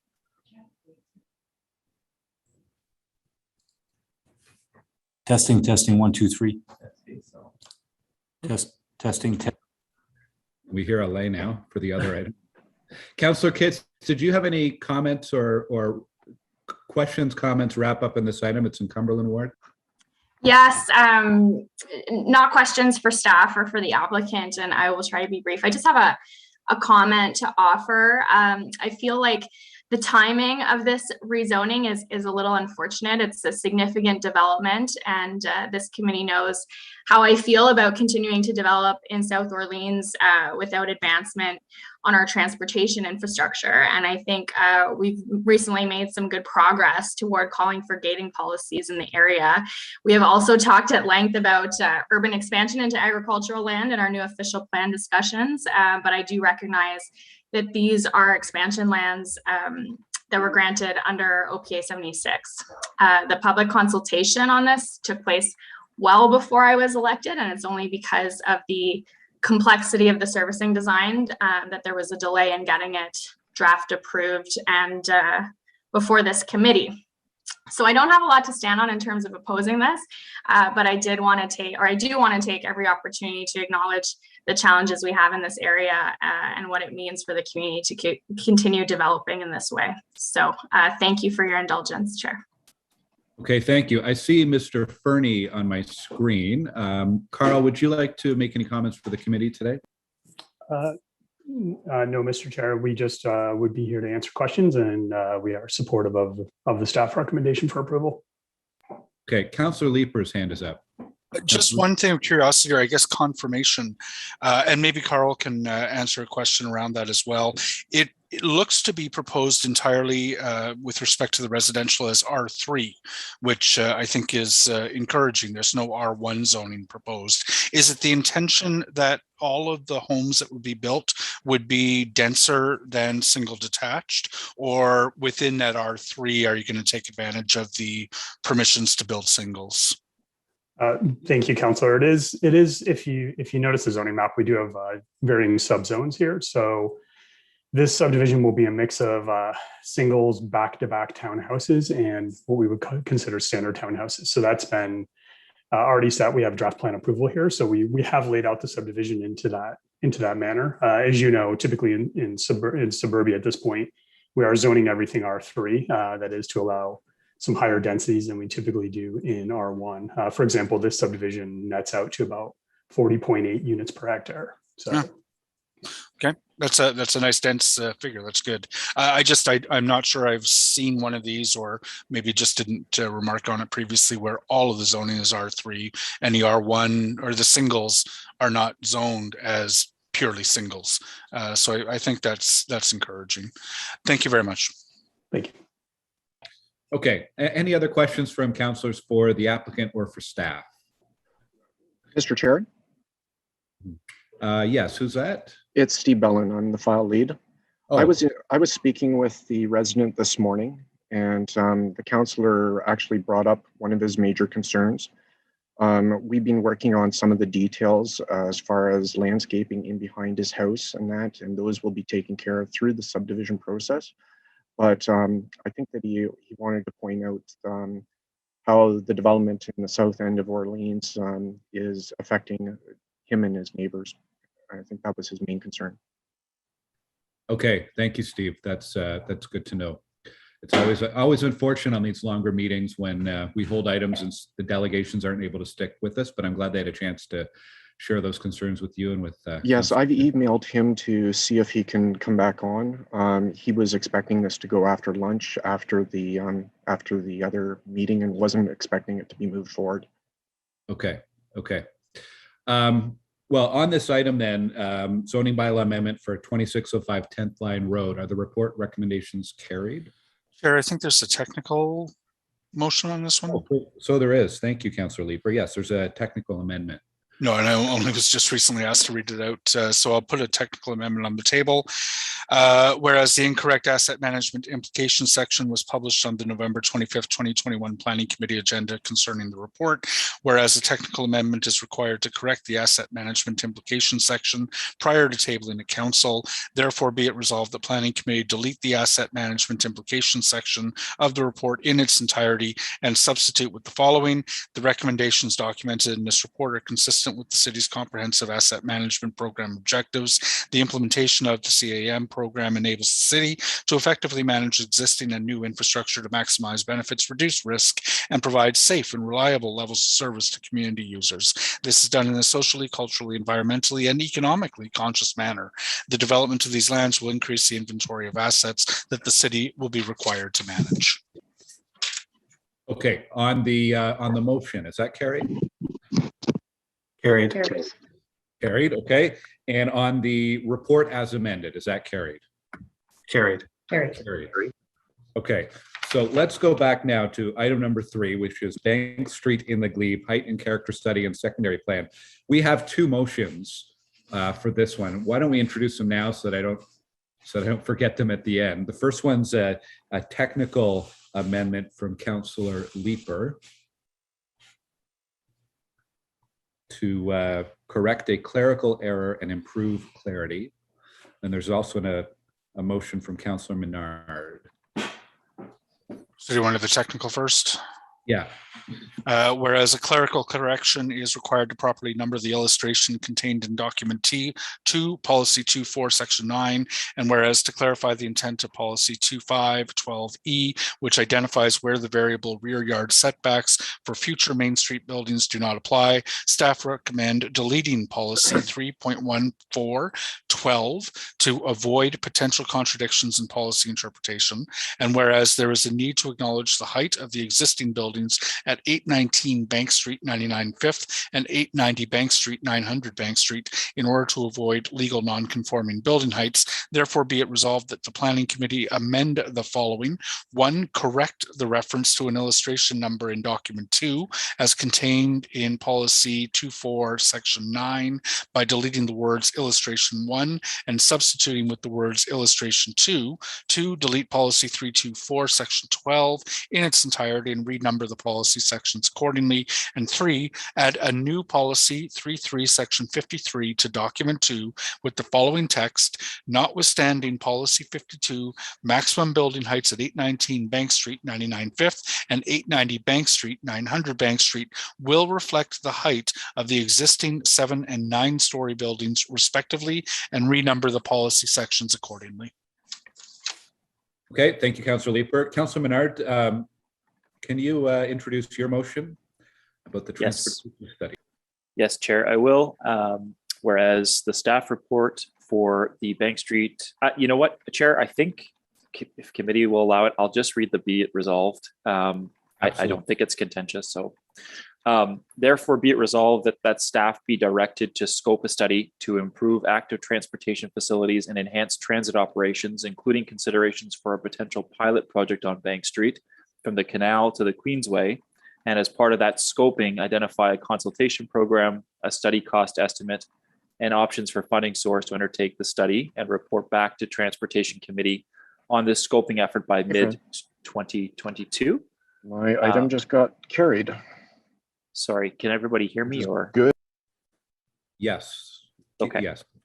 And then be it further resolved that this motion be referred to the Transportation Committee to be considered at its December 1st, 2021 meeting. And I'll just briefly have worked with Ms. Chi on this motion for a scoping. So it's very early days.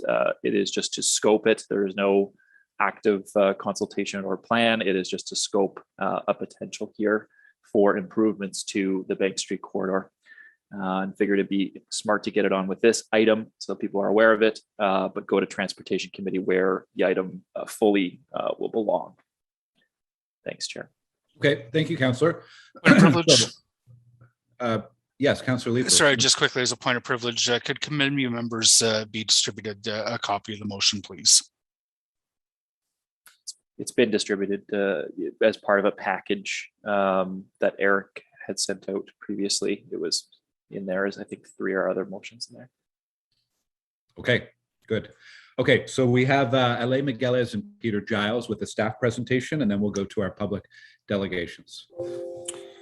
Thank you, chairs, and thank you for the opportunity to present to you the recommendations of the Bank Street in the Glebe Height and Character Study and Secondary Plan.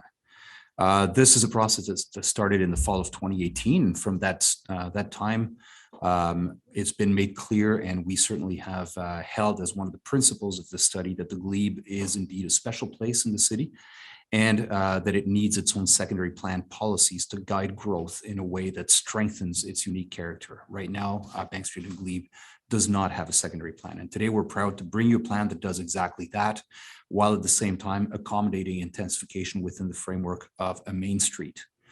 I'm going to introduce Peter Giles, who was the lead planner for this secondary plan, and he's done an outstanding job of navigating all the complex issues, planning framework, and engaging with all the highly engaged stakeholders in this neighborhood. We would like to thank Councillor Menard and his staff and the Glebe Community Association, especially Carolyn McKenzie, as well as all the other stakeholders, landowners, BIA, hundreds of residents who participated in the study. Please know that your contributions mattered. And in fact, some of the policy ideas that you'll hear about originated from the community and were carried along by the GCA and Councillor Menard. Pete had the patience to really listen and collaborate on these issues and find ways of making them land in the policy that you'll hear about. So I'll turn it over to Pete for the presentation. Thank you.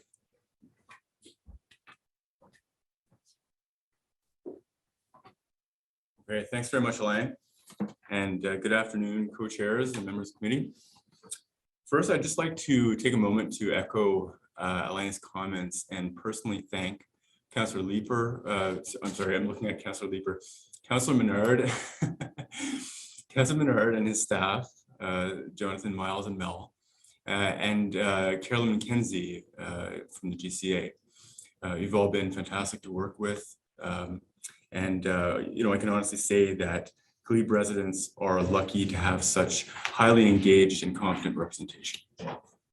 And while I'm at it, I'd just also like to thank all the other stakeholders and residents who were involved in the study over the years. So today I'm very pleased to go through a summary of the recommendations of the Bank Street and the Glebe Heightened Character Study and Secondary Plan. There are 114 properties in the study area, so as you can imagine, this will have to stick to the big ideas, but then I'm happy to get into the details afterwards if there are questions. Next slide, please. All right, so over the next 10 slides, I'm going to touch on the background and purpose, implementation, and consultation. Then I'll get into the secondary plan policies and the zoning amendments, and I'll wrap up with the formal recommendations that are in the staff report. Next slide. This is a city-initiated study that resulted from a motion at Planning Committee on June 26, 2018, as part of the zoning bylaw amendment application for 99 Fifth Avenue. That's the Minto apartment building that's currently under construction. The study builds on a substantial community visioning initiative by the Glebe Community Association called Imagine Glebe. That process engaged literally thousands of residents in the fall of 2015. The purpose of the study and secondary plan is to introduce new planning policy that clarifies development permissions, improves predictability of development outcomes, identifies where taller buildings are appropriate, and manages future intensification in a way that strengthens the unique character of Bank Street and the Glebe as a pedestrian-oriented main street with a strong heritage context. Next slide. The implementation is through a new secondary plan that amends the official plan. Of course, the timing is a little bit awkward right now because we have approval of the new OP, but we're waiting on ministerial approval.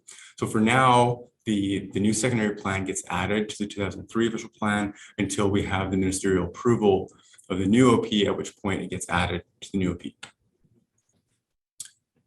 As usual, the secondary plan policies will supersede and add policies to the official plan, including new context-appropriate maximum building heights. For the zoning amendments, there's a new TM subzone for Bank Street and the Glebe, as well as a number of zoning amendments that are unrelated to maximum building heights. And I'll get into those zoning amendments in a later slide. But it's important here in terms of implementation, because what this means is that maximum building heights in zoning will actually remain the same as they are today, which will require zoning bylaw amendments to reach any of the increased heights that we're establishing in the secondary plan. Next slide.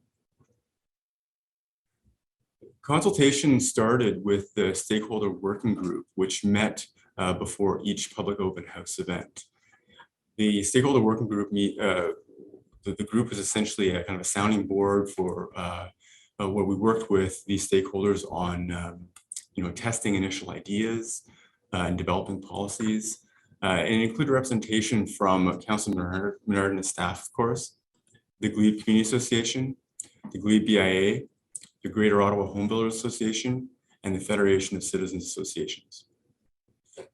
We held 3 public open houses that engaged hundreds of residents. The first 2 in 2019, in February and June of 2019, were held in person at the Glebe Community Center. And what you see there, the image on the right, is actually one of the results of the first public open house event. The third public open house event was held virtually just over a year ago. Along the way, we held dozens, probably hundreds of meetings and discussions with residents, landowners, various stakeholders, and planning consultants. During the 28-day technical circulation for the OPA and zoning amendments that just took place this fall, we actually had a relatively small number of comments, and those we did receive were overwhelmingly supportive. We are very pleased to report that we have the endorsement of these recommendations by the Glebe Community Association. Next slide. Now I have 2 slides to provide an overview of the secondary plan policies. We'll start with the right-of-way protection for widened sidewalks on Bank Street upon development. And that's what you see in the image to the right. So as development occurs, we'll be getting between 1 and 1.25 meters for additional sidewalk width. That will improve accessibility and the pedestrian-oriented character of the street. We have a policy for the future use of the city-owned parking lot at Bank and Chamberlain to be for affordable housing. Another policy for the removal of curb cuts on Bank Street upon development. So that's where, excuse me, that's where cars currently cross the sidewalk. Actually, you can see an example in that image to the right. So those will be phased out with future development. All vehicle access will be from side streets or parallel secondary streets like Monk Street. Next policy to highlight here is, no, sorry, go back, yeah. Regarding materiality and architectural expression to ensure that new buildings fit into the established streetscape. We have a policy around variable or rear yard setbacks, depending where the Main Street buildings align with residential properties. So that way we'll have more consistent streetscapes on the side streets and maintain the livability of the rear yard amenity spaces for the residential properties. Next slide. We have a framework for encouraging notched corners to provide additional space for outdoor amenity areas and trees as part of the development of corner properties. You see that in the image to the right. There are 2 policies for that impact 3 properties where they abut the 2 heritage conservation districts along Clemo. The first is for a heritage conservation district transition. And what that does is it increases the corner side yard setbacks for those Main Street properties as they move back towards Clemo. So that way we open up views towards the heritage conservation districts.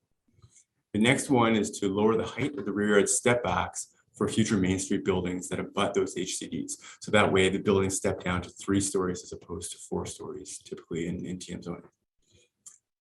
And finally, a policy to increase the depth of the front and corner side yard step backs to help reinforce the human scale along Bank Street. Next slide.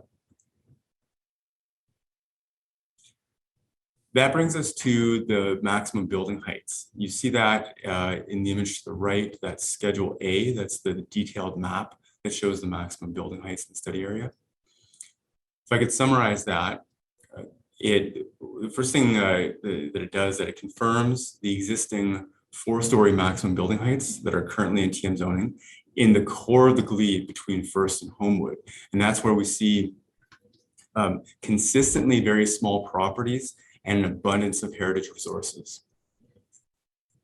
Next, we see an increase in building height permissions from 4 to 6 stories, and in 2 places 9 stories on Main Street properties that are generally deeper and or currently have development that's incompatible with the Main Street character. Those are the properties that have suburban design characteristics, that are single story or single use, or have surface parking lots, where we want to incentivize development there because we want to have buildings that reinforce the pedestrian-oriented character of the street. And you see those increased building height permissions north of First Avenue and south of Homewood. And you see the 2 9-story building height permissions at the city-owned property at the corner of Bank and Chamberlain, and then at 77 Monk Street, opposite Lansdowne and Exhibition Way. There are high-rise building permissions at the very northern edge of the study area, fronting Isabella. Those are limited in height by the 45-degree angular plane that's established in the existing high-rise guidelines, and that results in building heights between 19 and 22 stories. Next slide. On to the zoning amendments. There's really 3 to talk about here. The first is a new TM subzone for Bank Street and the Glebe. And that is really all about citing and massing considerations. So we're talking about setbacks and step backs that reinforce the secondary plan policies. The image to the right is an example of that. So those are the building step backs. In the TM zone, there are 2 meters. Now through this subzone, there'll be 3 meters. There's also a new urban exception for those 3 properties that abut the Heritage Conservation Districts. It goes back to the idea of explaining about the HCD transition and stepping down to 3 stories where Main Street buildings abut those Heritage Conservation Districts. And finally, there's a few zoning cleanup items to first to remove the floor space index limits at the north end of Glebe. Next, to delete an outdated zoning schedule and urban exception at the north end of the Glebe again, and a revision to another urban exception that adds some flexibility for future land uses. Next slide. Mr. Co-Chairs, that brings us to the formal recommendations that are in the staff report. We are asking Planning Committee to number 1, approve an amendment to the official plan for the Bank Street and the Glebe secondary plan, and that includes the revision to the right-of-way protection to have those wider sidewalks upon development along Bank Street. Number 2, to direct staff to incorporate the Bank Street and the Glebe secondary plan into the new official plan. Number 3, to approve the zoning amendments that I just went over. And number 4, to approve the consultation details. Next slide, please. So I'll leave it at that. If there are any questions, happy to get into further details. Thank you. Okay, thank you very much, Peter and Alain. We're going to move to, actually, before we go to delegations, I just want to remind our committee members, our quorum for this committee is 5, and we were at 6 people who I can see listed on the screen. So please be careful about leaving this meeting. Our delegations, we have Christine McQuaig, Timothy Bede, and Carolyn McKenzie. We'll go first to Christine McQuaig. Good afternoon, co-chairs Gower and Moffat. My name is Christine McQuaig, planning consultant, Q9 Planning and Design, and I am speaking today on behalf of Metcalf Realty Company Limited, who own the property referred to as Killiany Place at 460 O'Connor. Throughout this process, we've had a number of consultations with Mr. Giles, and he's been great at listening to our concerns and our thoughts as we've moved through this progress. We don't have any further things to say. We're in support of the staff recommendation and are available for questions if they arise. Thank you.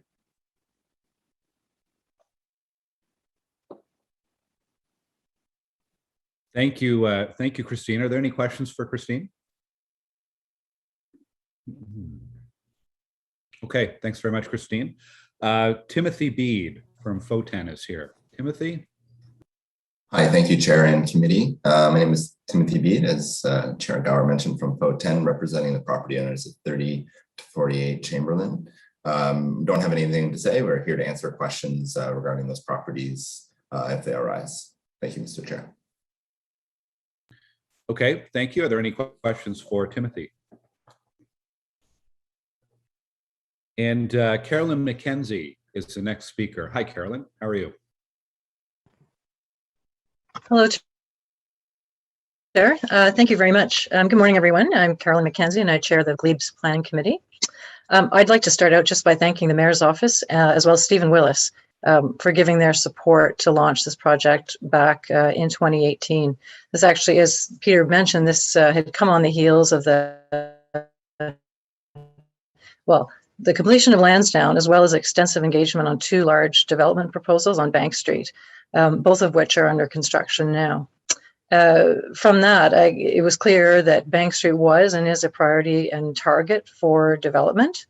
The idea of this project was to have the stakeholder discussion, develop a clearer vision for the future of Bank Street, as well as the properties that we saw as being ripe for redevelopment, flanking the northern part of the street. We're very grateful for the work and commitment to this project of Peter Giles and Alain Migueles. Can't say enough about the collaboration there. And of course, Councillor Menard for his very thoughtful input and collaboration. I really think that we've accomplished something very positive for this community, and I thank you for that. This local plan, it brings forward clearer rules, particularly around height and massing, rules that should reduce conflict, I hope, between industry and the community. I'm very hopeful. It's also our hope that this will ease the way, of course, for development of the underutilized land, including a number of surface parking lots fronting the street. I'm pleased that this plan has unanimous support of the GCA board, and that was not at all a given.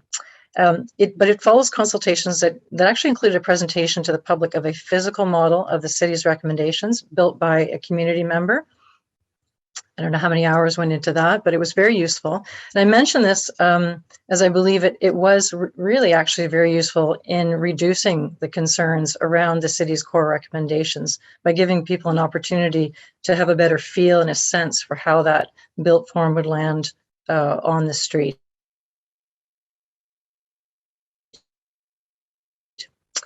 The plan includes the Glebe Village, but also 6, 9, and high-rise building heights tailored to local context and conditions.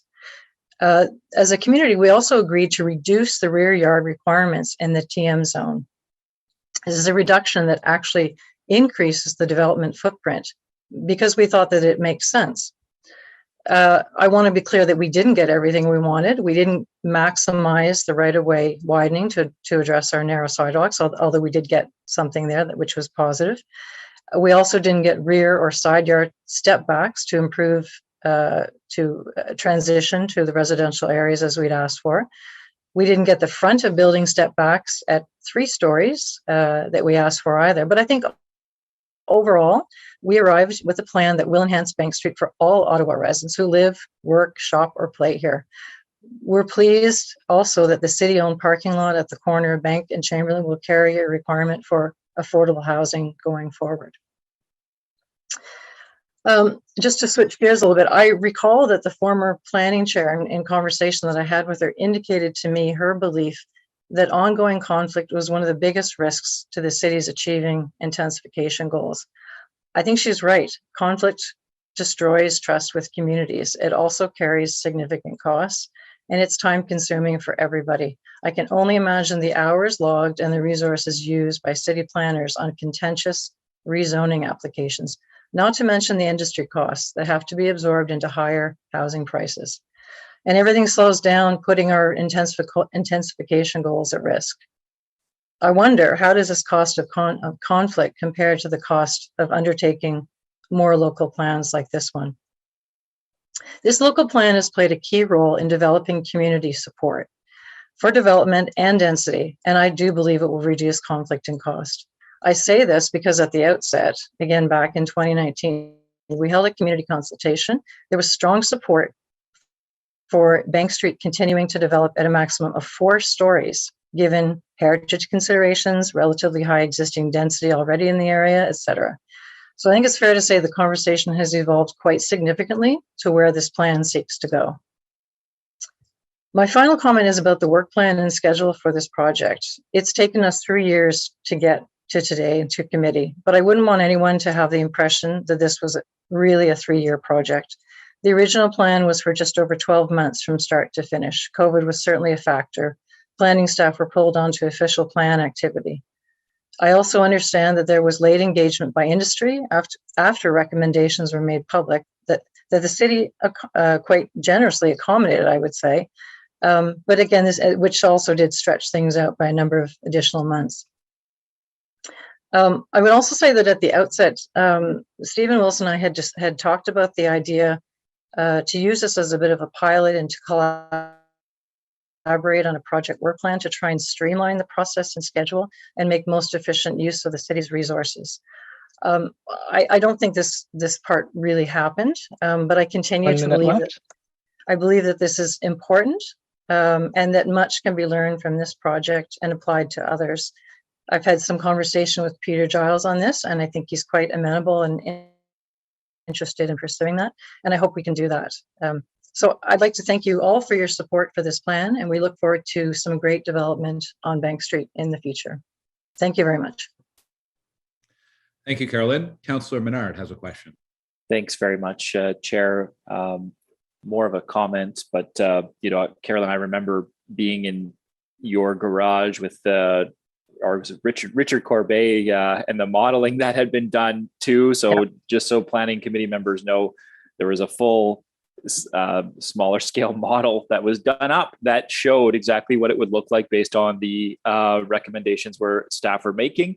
And a lot of the good recommendations came from that. So looking at some of notch corner potential, some of the setback areas where the shadowing will be, what the street context was. So Carolyn, that was very helpful. And I just appreciate, it's really been years of work, 3 years now, I guess, on the plan itself almost. And then obviously the motion from about 4 years ago. So a huge debt of gratitude to you for pushing on this study and the type of knowledge that you bring to this. So I just wanted to say a big thank you for all you've done, and you've truly made community better as a result of your interventions. So I guess my one question to you would be, I'll just ask about the affordable housing piece. There's a corner there where it's a public parking lot now.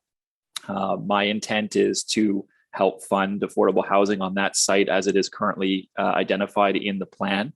And I'm wondering about GCA discussion around that, support for that. What conversations have happened on that one corner that you can maybe relay to the community?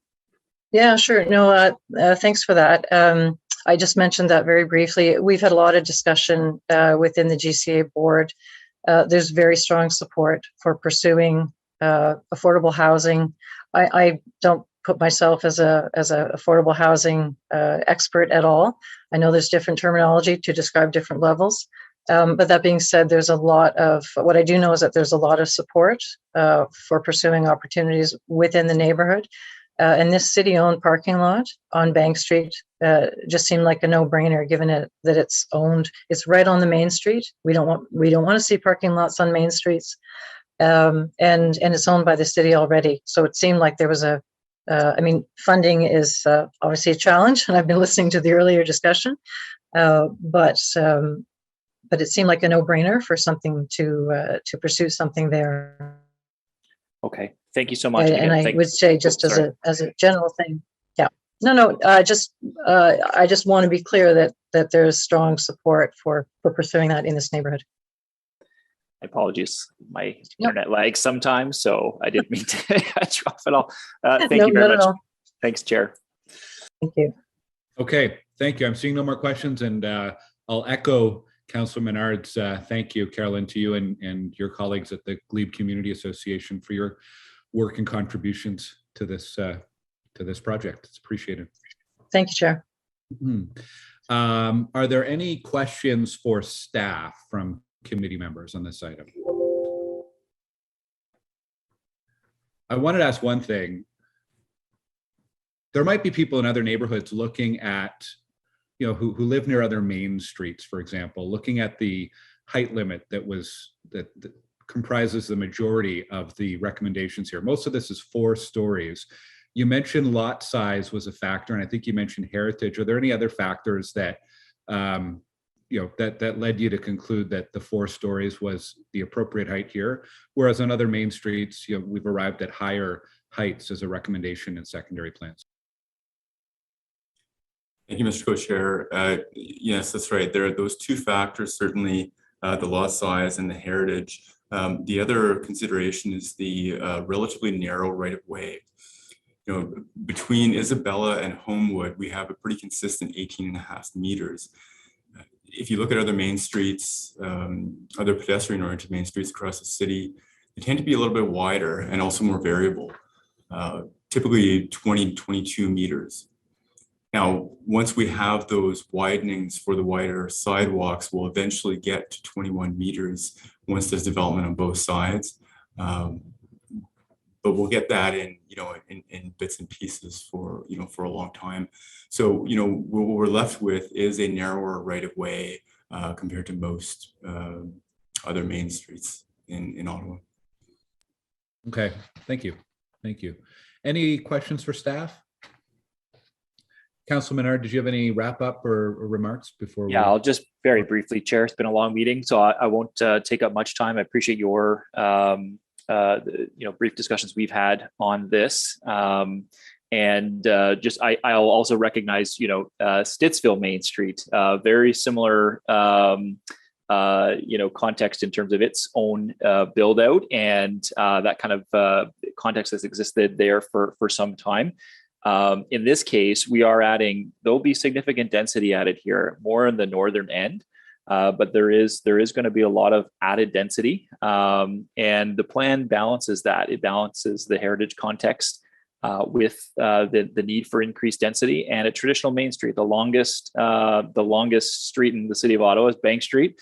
This is a particular section that I think people across the city know well. It's going to maintain the charm, the uniqueness that exists there now, while adding density that is context specific for the sites that have been looked at. And so Peter's done an incredible job of looking at each of those properties with each of those owners and going through with what is achievable there based on the context surrounding it. So I can't thank Mr. McGillis, Mr. Giles enough for their engagement on this. It has been a years-long process, and the stakeholder working group as well has been tremendous to work with. That has included the GLEBE BIA, the GCA, builders, as well as the FCA, the public, who have been extremely engaged on this as well, more early on when we were kind of in person, and really have come around to the plan. So again, not everything was perfect throughout, but there is a trade-off, and I think we ended up with a very good, at the end of the day, plan. So we are going to pursue, we've got some funds for affordable housing that we do want to commit to that spot. There's also developments near here that will allow for Section 37 funding or other funding for affordable housing that we'd like to commit to that one corner. So, over time, I'm hoping in the next couple of years anyway, we can get that funding sorted out so that there's an affordable housing build on that parking lot as soon as possible to add units in that area that are truly affordable, and they'll be public in perpetuity, so city owned. So Chair, just a giant thank you again to everyone involved in this, and appreciate the committee's indulgence for our discussion today. Okay, thank you, Councilor Menard. So let's deal with the motions first of all. So the technical motion from Councilor Leeper, the technical amendment, is that motion carried? Carried. Carried. And then on the motion from Councilor Menard on transportation study to be referred to Transportation Committee, is that motion carried? Carried. Carried. And the report recommendations as amended? Carried. Carried. Excellent. Thank you. Okay, stand by. We've got one more quick item to deal with here. There are no in-camera items. There are no notices of motion for consideration at a subsequent meeting. Are there any inquiries? Okay, and on other business, Councilor Leeper has a motion that requires suspension of the of the rules. Are we okay to consider that motion? Yes? Okay. Yes. Thank you. Councillor Leeper. Thanks. And I apologize for walking this on. At the corner of Scott and Winona, there is a previously approved tower going in. The developer has done some reconfiguration to the layout of it that doesn't affect in any really significant way the building. It will add more stories, although it will not actually increase the physical size of the building. They'd like to go to the Committee of Adjustment to seek that permission. Ordinarily, that's not allowed before 2 years, but I don't have any concerns about taking their chances with the C of A. So therefore, be it resolved that Planning Committee recommend Council approve pursuant to Section 45 of the Planning Act that an application to the Committee of Adjustment be permitted in respect to the property at 2070 Scott Street and 328 Winona Avenue for a minor variance associated with the increased number of stories, reduced step backs, and allowing the garage structure in Area F as per Urban Exception 2644 and Schedule 419 of Bylaw 2008-250 as amended for a change in the building design relative to the units along Winona Avenue and a landscaped portion of the garage wall that extends above grade. Okay, is the motion carried? Carried. Carried. Carried. Thank you, Councillor Leeper. Then with that, we are adjourned, and our next meeting is Monday, December 6th. So it's a special Monday meeting so we can fit anything urgently into the following Wednesday council meeting if we have to. Thanks everyone today, and thanks to staff as well. Thanks, Glenn. Thanks, everyone. Have a good day, everyone.